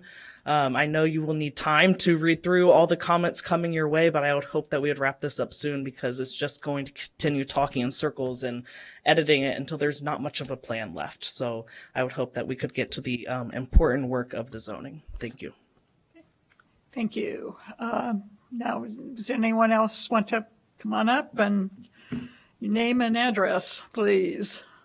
Of course. Thank you. My name is Joe Caprilli, Caprile. I reside at 2615 Colfax, 40-plus year resident of Evanston. 2 comments. One is I just want to reiterate, not issuing another draft of the plan is a mistake, and the process would then be receding, okay? How do we know that errors and inconsistencies that were pointed out in the plan have been corrected? Number one. Number two is, for those of us who have taken the time to write detailed comments to the plan, will they be responded to? Do we know that they've been acknowledged and that they will be considered? And if not considered, why? Thank you very much. Thank you. All right, that concludes the list of speakers for this evening. With that, I would like to close public testimony with the exception of the written comments that we will be accepting through April 4th. So now we can get into commissioner discussion, and I'd like to, kind of start by, explaining that, we've been asked to provide our individual edits on the plan by April 4th in order to allow staff to assemble a set of recommendations that we can begin to consider at the April 16th meeting. One of the reasons for this is we have gotten a lot of comments from the community. I think we all have ideas of what we would like to see changed in the plan, what additions we'd like to move forward with. But, I agree with some of the speakers who said that it's not productive to keep having public testimony without being able to get comments and suggested changes into the plan document. And the other thing that concerns me is the city council has yet to really have an opportunity to weigh in on what direction we have set for the plan. So I think it's important to take a stab at trying to compile the recommendations, the recommended changes, so that we have a document that could be forwarded to the city council for their consideration. That is not to say that the commission couldn't include in our submittal to the city council that we believe that the document ought to come back in some fashion for further consideration if that's the direction we believe is necessary. And the council is also free to hold their own set of public hearings and meetings. So I think that it's kind of important to at this point to move forward. Again, our focus is on this document. I know I have stacks, hundreds of pages of comments that were provided for the first draft. I think that staff who were responsible for our direction to the city staff was we want to include all of consider all of the material that comments that we've made, that we've heard from the public and other boards and commissions. And I think that the draft before us does a pretty good job of doing that. Obviously, I know I've gone through, I have extensive of comments, of corrections that I'd like to see made that really does consider many of the comments from, members of the public that I believe should be incorporated into the document. But I think that, at this point, we really need to start trying to crystallize what some of those suggested recommendations would be. I mean, for example, there's a lot was discussion about, there's data that's missing that you're going to need to understand trends in order to make decisions on the direction of either, zoning changes eventually, or even on what the city's housing strategy should be. So among the edits that I'm going to be suggesting are going to be adding some action items that start to address those kinds of questions. And just for my fellow commissioners, staff has offered, at the last meeting, offered to meet with us individually to kind of help through getting our edits, put into a workable fashion. And I intend to take advantage of that request, and I encourage the, others, commission members to do that as well. And I'd also like to kind of focus the discussion. Again, we have hundreds and hundreds of comments that we've received from the public since this process started in November. But I think that I'd like to really suggest that you focus your attention on the comments that we've received since the February 21st draft was released, and that you identify items that from those comments that you believe ought to be incorporated into the next into the final plan document. We are not and again, it's going to get really messy if we start working with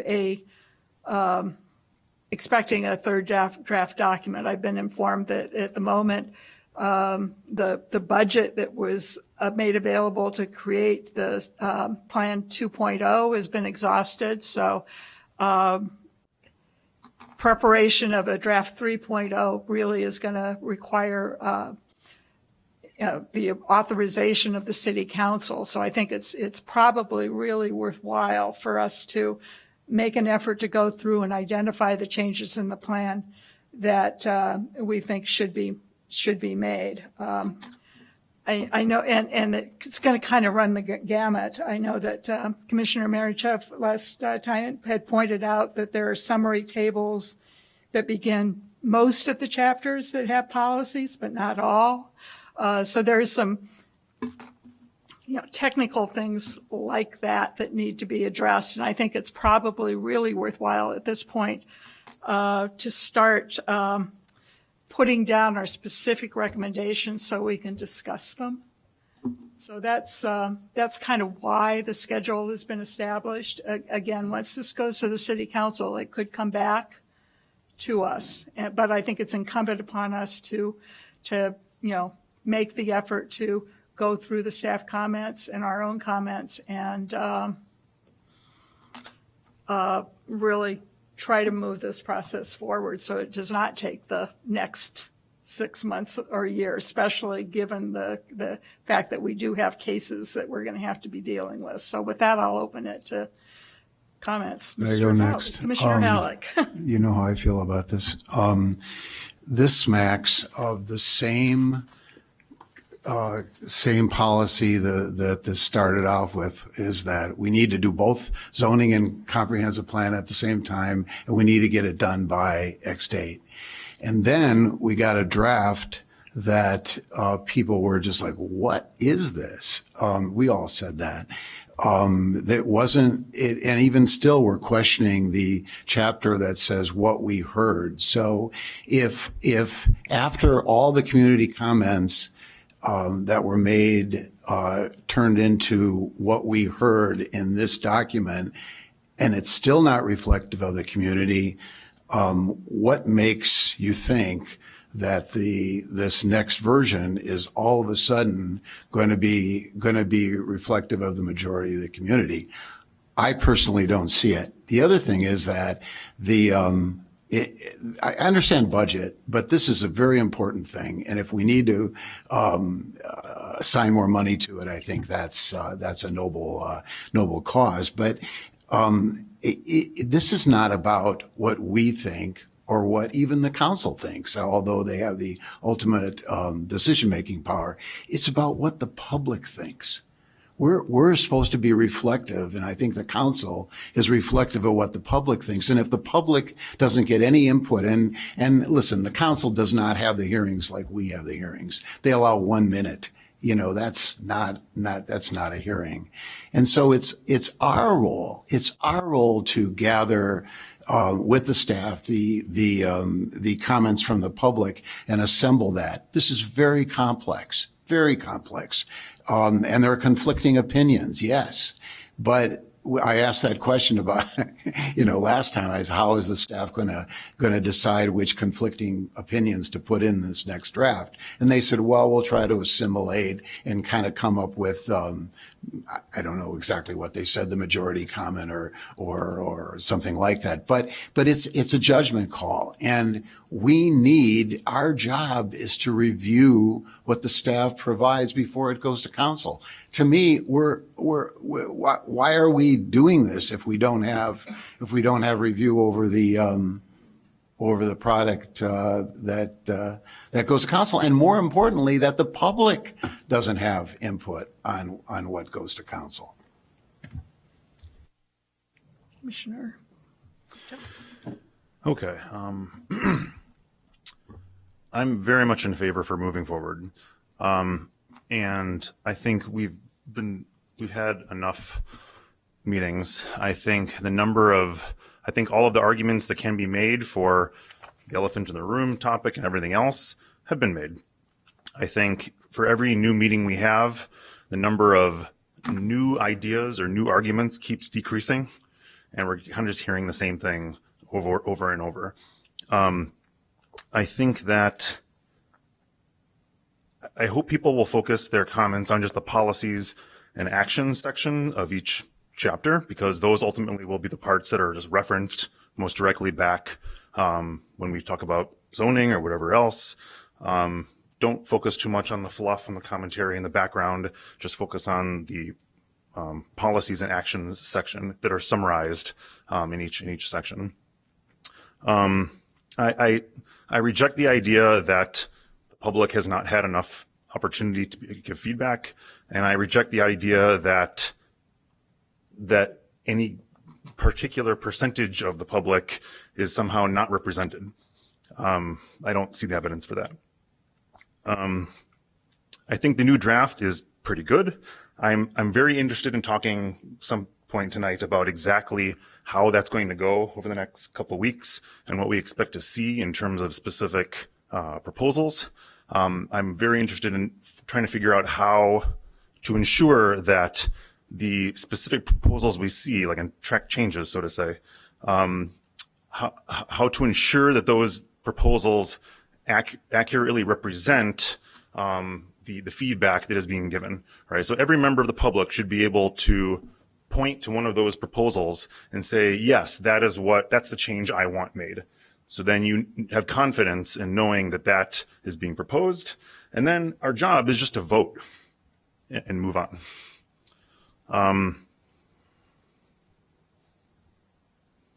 Yeah, thank you. Anyone else?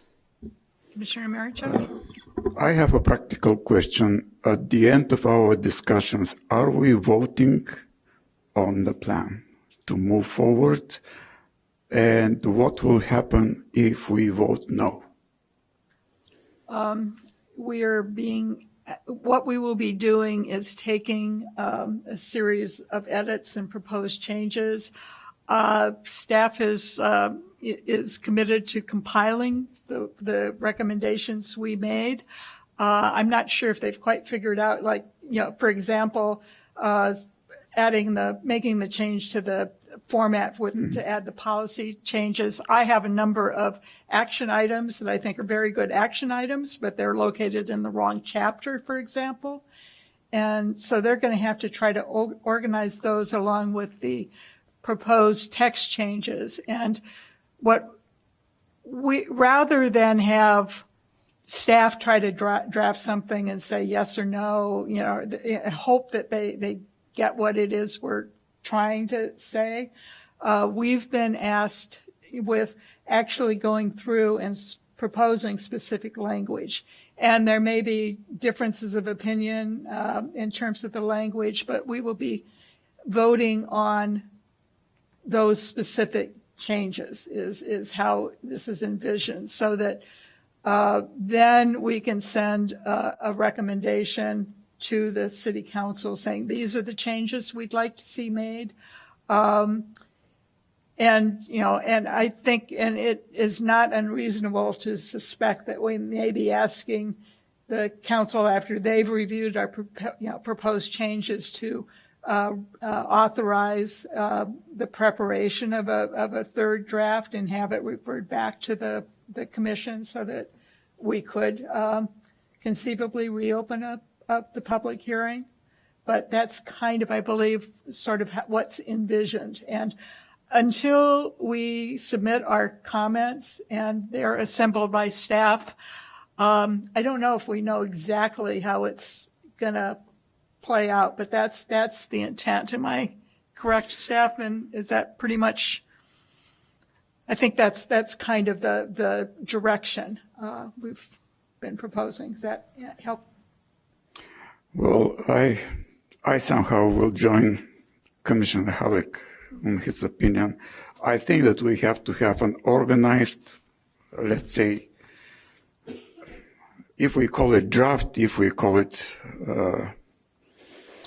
semi-conclusive plan, but we have to have a kind of a synchronized document that we can push forward to the city council. We can have a recommendation that it may need additional work and so on, but I think that it will be really not a structured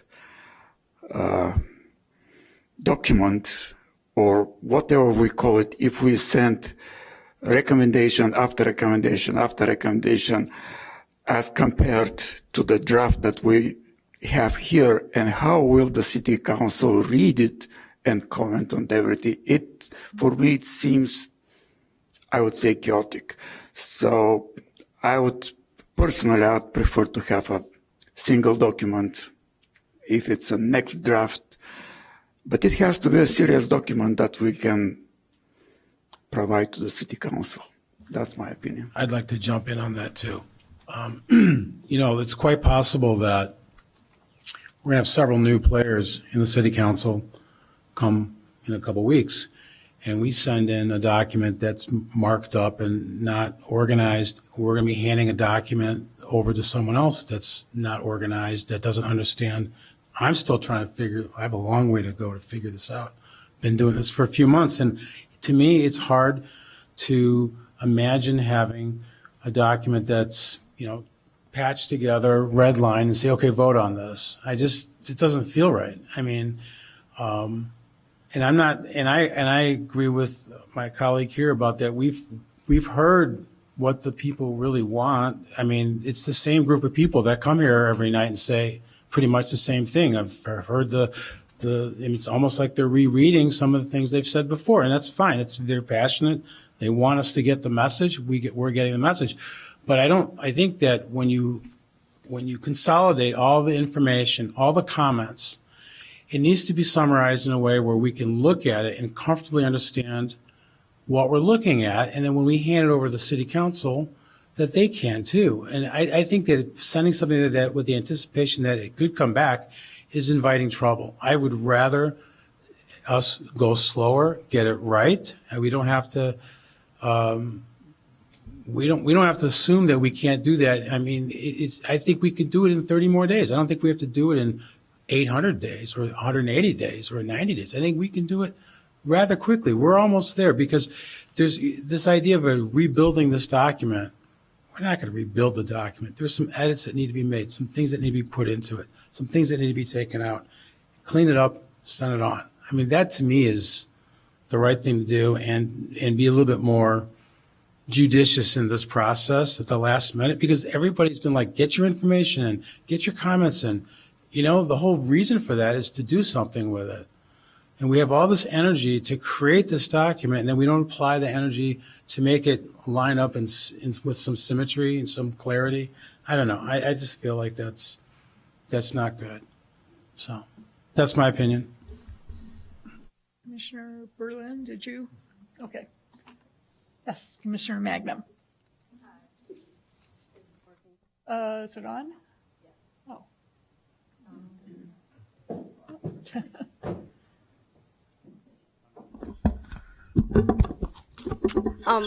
So at the beginning of this process, I was under the impression we would be given a complete comprehensive plan, maybe have some minor edits, vote, and then it would go to city council.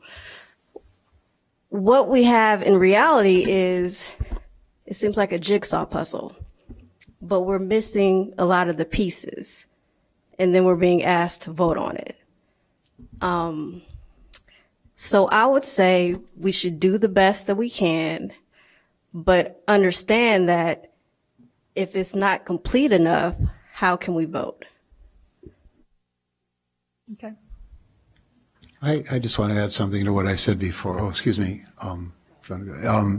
Because I'm having a deja vu attack. It seems like this is the same conversation that we had after the first draft when there was suggestions, and I don't remember honestly whether they were pushed by staff or the mayor or whoever, but it was the idea that, just give your comments to staff and they will, in fact, I think staff said this, that we will take your comments and then give it to the council. And we said, no. We need to review it. We need to see what you're saying we said, all of that. And it's happening again. So I just wonder, where was is it the same, whoever was pushing it the first time, is that who is pushing that now? And I don't think it's right.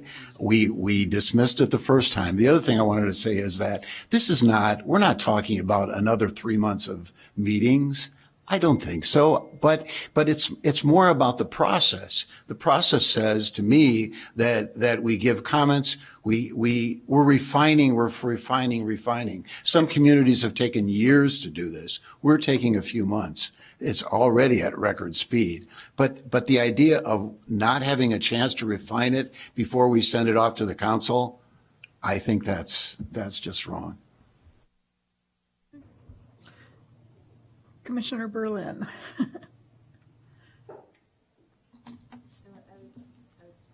Are you on? Oh, all right. I was just going to say. There you go. Thank you.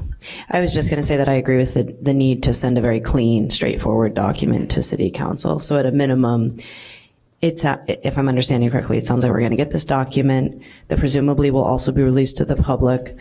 Like, is this going to be a Word document with recommended changes track that then we discuss? And I think clarity on the process. And then what I would say it sounds like is, whatever that process is, you're going to provide clarity. The question I would ask based on this conversation is, after we all discuss in this form the edits, it sounds like at a minimum what people want is then to see how that was put in. Not just like, okay, you said it needed to be blue. Wait, we wrote turquoise or we wrote blue and we're like, yep, it was blue. Do you know what I mean? And that would get it to a point like this is the clean version that people could vote on. So the process that we've discussed with the chair is getting everyone's feedback in writing, and that includes public comment. So if you get your public, Megan sends public comment, you choose which of those you agree with, you include that in your recommendation. So what we're getting is from you all, and it's very specific in writing what you'd like to see. By April 4th. Then we will compile all of that and you will vote on the individual things. So instead of, because I think what happened last time, if I'm correct, is that we tried to interpret what was being directed and then we maybe didn't hit the mark. So instead, this time what we want to do is say, like, Commissioner X suggests this language, and then you will all vote yes or no. And so there's not this room of like did we get it right? Did we get it wrong? You know exactly what the language is because you're voting on it. Now we'll have to go back to council and ask for a change order in order to make it look pretty, but there shouldn't be any ambiguity about the language and how we've interpreted things. You're going to vote on it, yes or no.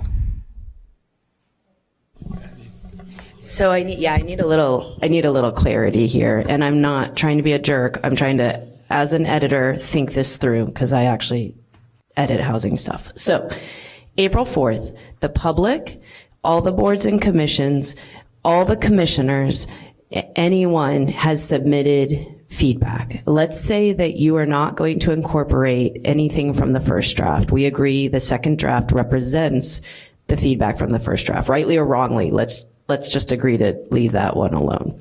So you guys have gotten hundreds of comments by April 4th, and we have a meeting April 16th. Let's say we could do it in a week, which I'm going to be honest, sounds really fast. So let's say that we're going to get something on April 9th, just for the purposes of trying to think this through. What I'm concerned we're going to receive is a Word document, or I guess it could be a PDF, but that sounds even harder, a Word document of the entire plan where you might have a comment box that is like, Lauren Berlin said, let's change this. Commissioner, George said, let's change this. Sorry, I think of you as George. I'm sorry. Do you know what I mean? And then the person who spoke, Jeff said this, and Sue said this, and Myra said this, whoever these people are, right? And so we're going to have like a sentence that could have 37 different suggestions on how to handle it. Not to mention, there are people who have come and said, I like the plan. We should move forward with it. So that's also not captured there. And there are people who have come and said, I just hate the plan and I don't want us to move forward with it. So the idea that concerns me is how realistic is it that you all can collect and synthesize that much information in time for us to have a week, or ideally a little more, to review it? And then B, we're going to have a meeting and we're going to go through that successfully in an evening. So even putting aside what happens after we make edits, I'm just concerned about our ability to do this in this time frame. Yeah, I'm not sure that the idea was that you would vote on it on the 16th, that you would vote on every single item and that we would be done that evening.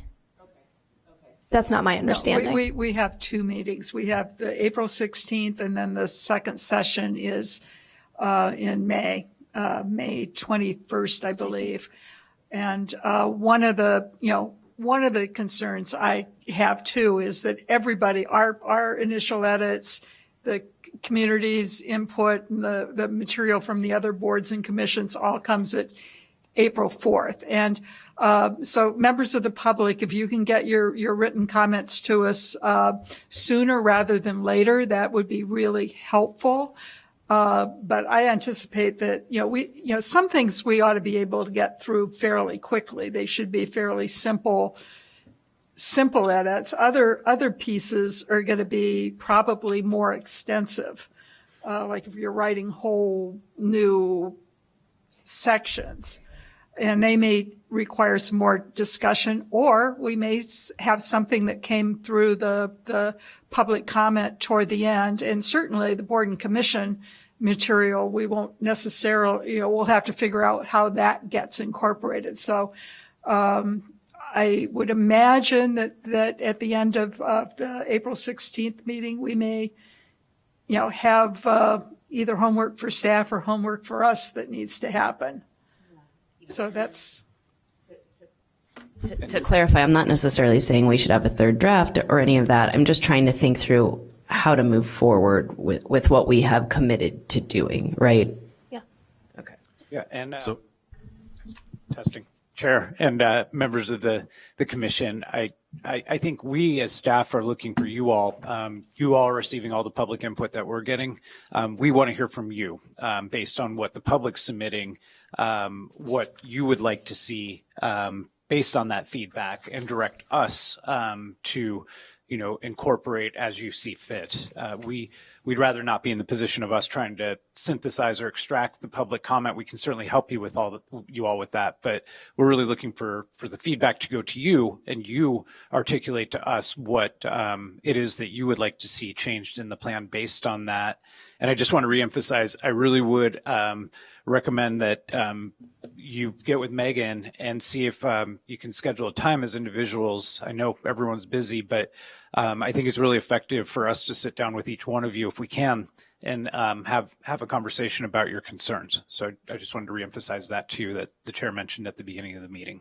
Okay, I like that idea, and I'll tell you why. Because I think there's a lot of people out there that wish that this idea of only written comments would have come up long ago, because we could have dispensed with all these hearings and people just submit their written comments. Frankly, it's for me personally, and I don't know, maybe other people fall into this. If you looked at my notebook on this, which, has things taped in and comments like this written and all of that, and it's not in any form that I could feel comfortable giving you, because I assumed that you were listening and taking down comments as we speak. So to now say that, everything has to be written, I'm willing to sit with you, it's fine, but everybody out there who has not been writing, who's just been standing here for hours giving verbal comments, are probably thinking, holy cow, now I've got to write everything down and submit it. So it's annoying. But necessary. We need. I don't think it is necessary, because I think I asked this early on about how they were taking the comments, and their response was, well, we're listening and we're taking down these comments. So to ask everybody to then now redo those comments in a more formal way. I think it's incumbent upon us to have, we've also been listening, and it's incumbent upon us to try to begin to craft language working with staff as to what we'd like our fellow commissioners to be considering. Commissioner Pucktall, you have. Okay. It is definitely required that we just have specific proposals. I've seen all kinds of things submitted to this commission of people highlighting up a 180-page document with thoughts and comments, which is great, and I appreciate the passion, but none of that is actionable. Okay, we have to have a specific proposal. I work in codes and standards for most of my job. When you go to a committee meeting, someone proposes something specific, and then that's on the floor, and then you have discussion and you vote. That's how it works. Similarly here, for example, let's be specific. So what I would expect is that one of the proposals, say from folks who are against upzoning, I would expect that there is a proposal that simply strikes out the language in the policies section of the plan and replaces it with something that they want to see. And then it's a direct thing that we can look at, consider, and we will vote on it. Okay? And I agree that there's a huge burden right now on staff to accurately come up with all of those proposals, of course, from us and from an aggregation of things from us and from things from the public. And I really hope there are not 100 of these, but it'd be great if there was 20. But I agree that that's a big burden on you to come up with the right way to capture all of the ideas in hopefully consolidated proposals. I would really love to start having meetings on the 16th where we just have a list of those 20. I'm just going to guess 20. And those should be publicized in advance so that everybody knows, can review them, so that there's confidence that folks in the public feel that their wishes and desires are captured in the proposals, and we will consider them and we will vote on them. And then ultimately we will move a recommendation forward to City Council with the comp plan draft as is, with a number of proposals that are amendments, call them that have been voted on, that modify it. It's very direct and clear. So I got a couple thoughts about this. I mean, it's kind of like Baskin Robbins 1600 flavors, where you got to like figure out which one you want, and it's a lot. I mean, when you think about the hundreds, if not thousands, of comments that you guys are consolidating, someone's got to be the master and says, well, we're not going to do this. We got 20 of these and we're going to bring this forward. But these 3 over here, these are outliers. We're not going to, because it's just not possible. There's so many different machinations of things that could occur that you would never get through it by voting on every single comment. I mean, it's not. So stuff's going to get dropped off. So to be open, you guys are going to have to make some of that choice, I think. You can hear from us, but you're going to give us something that we're going to go, yeah, let's send that to the city council or not. And somewhere along the lines, someone's making this choice on what that information ultimately is going to be that we're going to see. So that's an issue. And one thought I have about that is, and I'm sorry to interrupt, but I just want to make clear, really what we're listening to is you all, and your feedback to us based on the public comment that you're getting. Staff really doesn't want to be in a role where we're making any choices and providing you anything. but I mean, how can you not though? I mean, how can you not? I mean, it's going to happen. I mean, you can't cover all every No, single. and neither can you all. That's why we're looking to you all as the Land Use Commission representatives guy to digest all the Sure. feedback and give us direction on Sure. what you'd like to see So changed. let me just make a suggestion in the spirit of being better organized and following some protocol. You know, we have here 15 chapters, and like maybe chapters 1, 2, 3, 4, we could say we're going to allocate X amount of time to do this because this is not very weighty stuff in those chapters. We don't need to spend, I mean, we spent a lot of time last week talking about chapters 1, 2, 3, 4. Maybe we should be saying we need to put 6 times that amount of time into housing and health and well-being or economic development. I mean, there are things in here that are really weighty issues that require time more so than talking about who we are from 40 years ago and where we want to be. We can do that. Obviously, we have to do that, but we don't need to spend 3 sessions talking about some of this stuff. I think we should make put on our big boy pants and decide that these 6 chapters, we don't have to do chapters 1, 2, 3. We could do chapters 9, 6, 13. I mean, we don't have to, we can pick the chapters that are most important and then tell the people that are coming here, this is what we're talking about, because 80% of the comments have been about zoning. We're not talking zoning right now, although we talked too much about it last week. But we're not talking zoning. We're talking about master plan, and yet we seem to fall back into that. So it seems to me to get a little control over this might be to decide what we're going to talk about and drill deeper into the more weightier, beefier issues that we have in front of us. So that's what I would do. Commissioner Berlin. So on the process, I want to clarify one thing, because you all have sent us, the commissioners, this entire report as a Word document.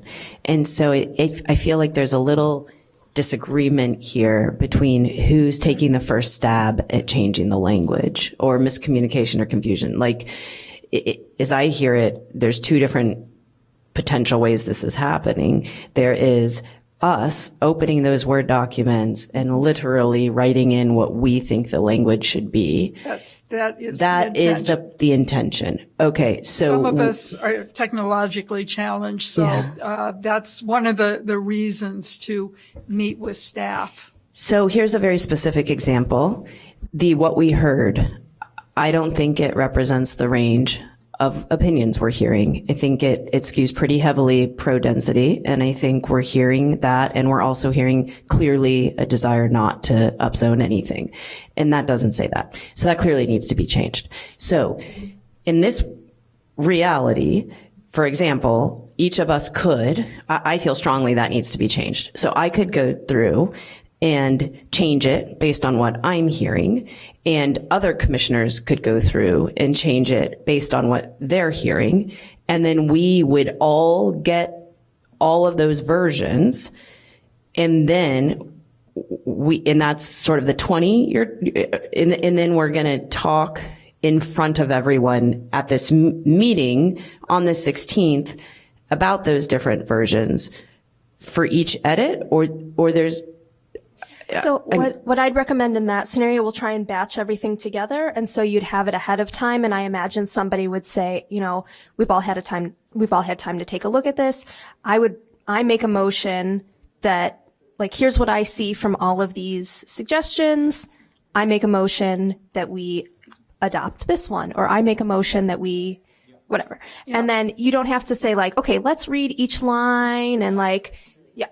Well, and the other thing that I found very helpful in the discussion last week is the I think Commissioner Johnson went through and said, do we really need to have 3 sets of what we heard from the community? So in my edit version, most of that's, all of the comments and what we heard on the last plan draft, I'm proposing eliminating it all and simplifying the discussion. So the only, what we heard is really focused on this document. And so I think that that's kind of one of the benefits of trying to go through and do really a kind of a high level, discussion, because I think, it may help us, each of us, as we're making our individual edits, to, begin to focus on, things there seems to be some consensus on. So I hate to say this, but cutting to the chase, if that is the product that we're going to be discussing and you're looking for written comments, why are we going to go through the rest of these chapters? Why not just stop the meeting and go home and start writing our edits? That's fine too. It seems totally redundant because again, I thought that our verbal comments were being documented by you guys, but if not, or if we're still waiting for written comments, then going through and having me reading my comments and everybody else reading their comments is a waste of time. So what we said last week was that Chair Lindwall asked, what does staff need? And we said we need written comments and we need a timeline that we stick to. And so that's what we had said last week. What we heard back was that it was good to have these conversations in public about, the back and forth. And so we said, great, do that. We are definitely listening, but I think the displeasure that we're hearing with the current draft has to do with staff trying to interpret the sort of ambiguity around recommendations that are often conflicting. And so instead of having us continually try to interpret directives, we're instead asking you to say, okay, you've heard what we've heard. What do you want? And then you can vote on each of those items. And then there's not that ambiguity anymore. All right. I get it. And written is better and is clearer than verbal. And words are important. I get that. I do think though that all we're doing is delaying the discussion. It's not going to be so simple when we do do these written comments and then we somehow, I'm not sure how you assemble them. It's not going to be easy. That's going to be tough. Yeah. And then we all look at this document and then we decide which, or a combination of several, or somehow meshing them together for each paragraph or edit that people propose. Correct. That's going to be a significant amount of time. Yeah, I think that's why Chair Lindwall was suggesting the sort of higher level edits, but it's got to be a product that you're happy with. So if we're headed though there and everybody agrees that we have to do written comments for ease of clarity, then let's just do it. And we shouldn't be discussing all this in multiple meetings because it's already 8:30 and we haven't even started on chapter 5 out of 15. Commissioner Mangum. Question.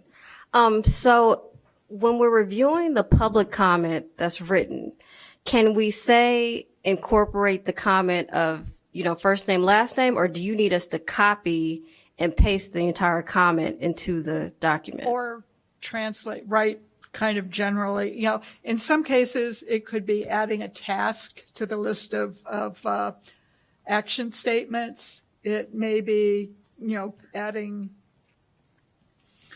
just writing, trying to draft some text.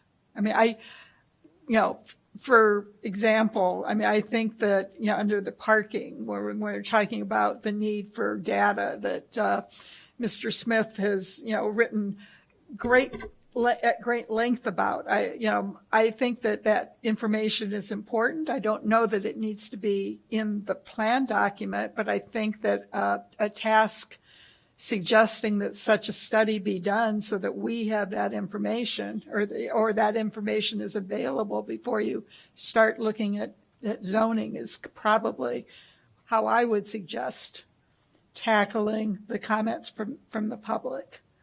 If there are specifics, for example, one of the speakers was highlighting material from the current 2000 plan.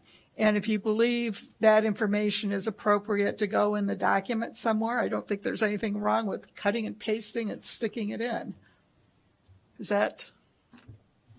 Thank you. Does that help clarify things a little? A little bit, but our last meeting, Mr. Smith gave us a markup of several chapters. Yes, and I don't know that, I think in part, while I appreciate the effort and it's very helpful information, and some of his comments, I think probably, are pieces that have a home in the plan. I'm not sure that all of them do in terms of our draft.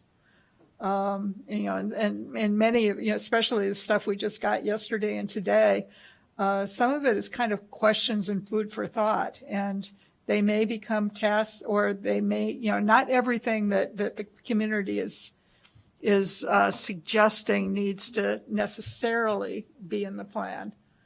But I think that's kind of our job, is to go through and say, yeah, I think this is important. I think that this is something we ought to be looking at for the next 20 years. And we're all going to have different pieces that we suggest be included. So Jean, following up what you're saying, I believe, and just to clarify any thoughts that might have been contrary to this before, that it's our commission that needs to make the final decisions, not the staff. Agreed?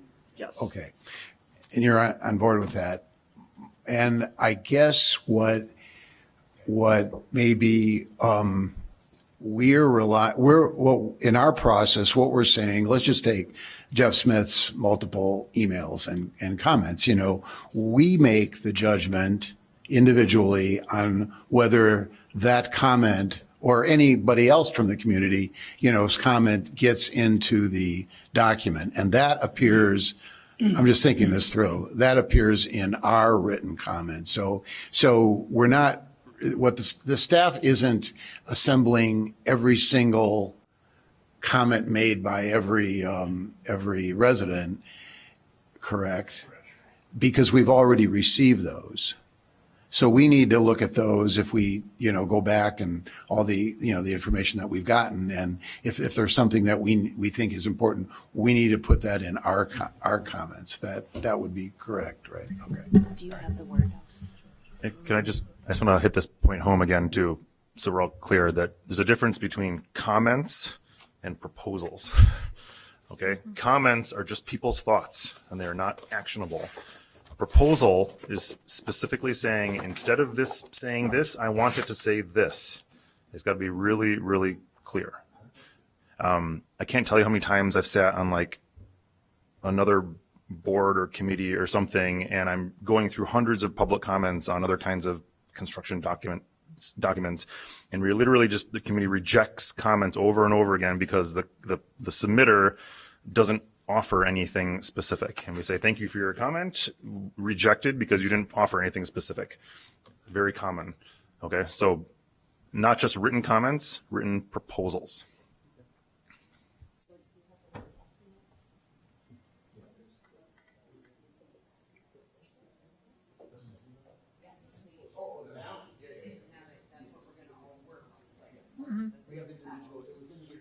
Yes. It was individually sent, right? And again, staff has offered to help us along if we need it.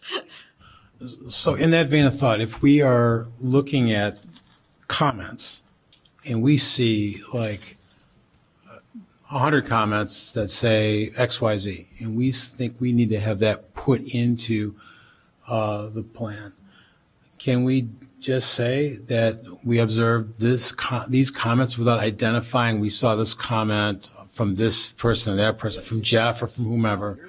So I can just say, this is what I believe now because so you're talking to me then. Okay, all right.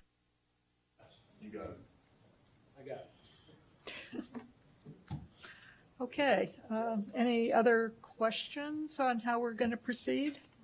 And Chair, thank you for this. I think this helps clarify. Once, we go through the process of getting your comments and then we can bring specific proposals forward. Obviously, those will all be discussed with the public in a public meeting. But I just want to emphasize too, staff's here to help. So if you want to meet with us, we don't expect you to be expert drafters of language either. So we can help you make sure that it says what you want it to say, but use us as a resource. Okay, on that note, I guess the question is, do we want to try to go through chapters or do we want to just call it a night and we have our I think the only thing that I would make sure that's clearly said to the public somehow, even the people that aren't here, is that unfortunately, if you thought that speaking before us, not just at this last meeting, but in other meetings where speaking was enough, and you still want to get your ideas to us, unfortunately, you have to do the work. You have to write it and send it to us. Because I just wish we had known about this process early on and the public had known, because it would have saved a whole lot of time. And Chair, and thank you for that. But, while we'd prefer to have it in writing, the people that did come to speak, you listened to them. So if you heard things that you want to give us feedback from your level, totally appropriate. So it really wasn't a waste of time. I understand. I'm just talking to the public that wants to be clear. That's. I do have one, kind of comment. I know that we're not going to go through chapters, but in chapter 5, where we're discussing the ward structure and there are, I know we've had a couple of people who have said, you ought to rewrite the description for this, this ward. How is that is that something staff's can take the lead on those descriptions, or do we have to go through and do individual comments that we're gonna then? This is something that this is something we should make an exception for. Staff will provide a new proposal for this. This will be staff. All right, thank you. Yeah, That saves a little time. Can I just add to that? Yes. Yeah, hopefully there'd be something like that, which would encapsulate all kinds of editorial fixes, similar to like a consent agenda kind of thing, where it's like, yes, thank you for capturing all of that, wholesale vote in. It's a good. I do think that's an important clarification, because some of my comments are, I don't know what you call them, more global, at least global to the chapter. And it's not about editing or adding a phrase, because it's just everything. It's an attitude or something like that. So there will be, I'm sure for everybody, there will be things like that where you will have to take that and somehow, I don't know how you give it back to us, but I think we'll try our best. We'll try our best to be as specific as possible. And I think and maybe that's when we have a meeting with you. Yes. That was just going to be what I was going to suggest. Is that's again an excellent reason to meet with staff, arrange a meeting with staff. Okay, sir. I'm sorry, one more question, and I worry I'm beating a dead horse, so I apologize to my commissioners if I am. I'm just thinking about, we're going to turn in our comments April 4th, but we're also giving the public until April 4th. And I'm wondering if it makes sense to keep the public comment period open. If we're really trying to wrap up our thoughts by April 4th, why are we asking the public to submit things we won't have seen by April 4th? I'm not saying this because I'm against public comment. I'm not saying this because I have my own agenda. You know, like, I'm just saying, like, it doesn't necessarily seem like it's even necessary or like fair to the, like, there's been, on timing, like, does it make sense? That's a question I've got, and I think we're going to have to work out what happens with the feedback that kind of comes in toward the end. And I think we can, do that. But that's one of the reasons that I would encourage the public to submit their proposals sooner rather than later. The information, we've got a lot of feedback that we've received on this particular draft, so I don't know that you need to send it to us again, especially if they're general comments. But if it's specific language, it would help us all. And we're going to have to address that. I mean, the timing's not ideal. I mean, ideally, we get everybody's comments on the 4th, and then we'd have another week to make our individual recommendations, but that will not allow staff time to try to compile all of this stuff. So I think we just have to do the best we can. And that's one of the reasons why there's a second meeting for our deliberation scheduled for May, so that if there's things that kind of came in after we've got this compiled list, then presumably we could say, you know what, we don't agree, or we think, that there needs to be more discussion, so that, kind of like the consent agenda, where we hopefully can knock out a lot of the comments and agree on certain edits on April 16th, but I expect there will be, as Commissioner, one of you, Mabadi, I think, suggested that there may be items that require more discussion and more edits and more thought. So I've got a personal question, maybe for the chair, maybe for the staff. I am technically off the LUC in 2 days. 2 days? I thought you, To the 22nd, maybe 3 days? I would suggest you arrange your meeting with staff immediately. I don't know if that's possible, but anyway, yeah. So it's kind of an issue.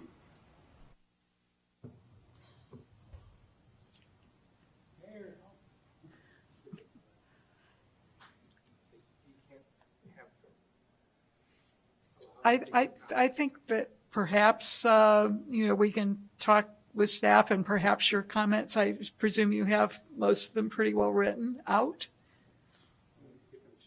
I would maybe.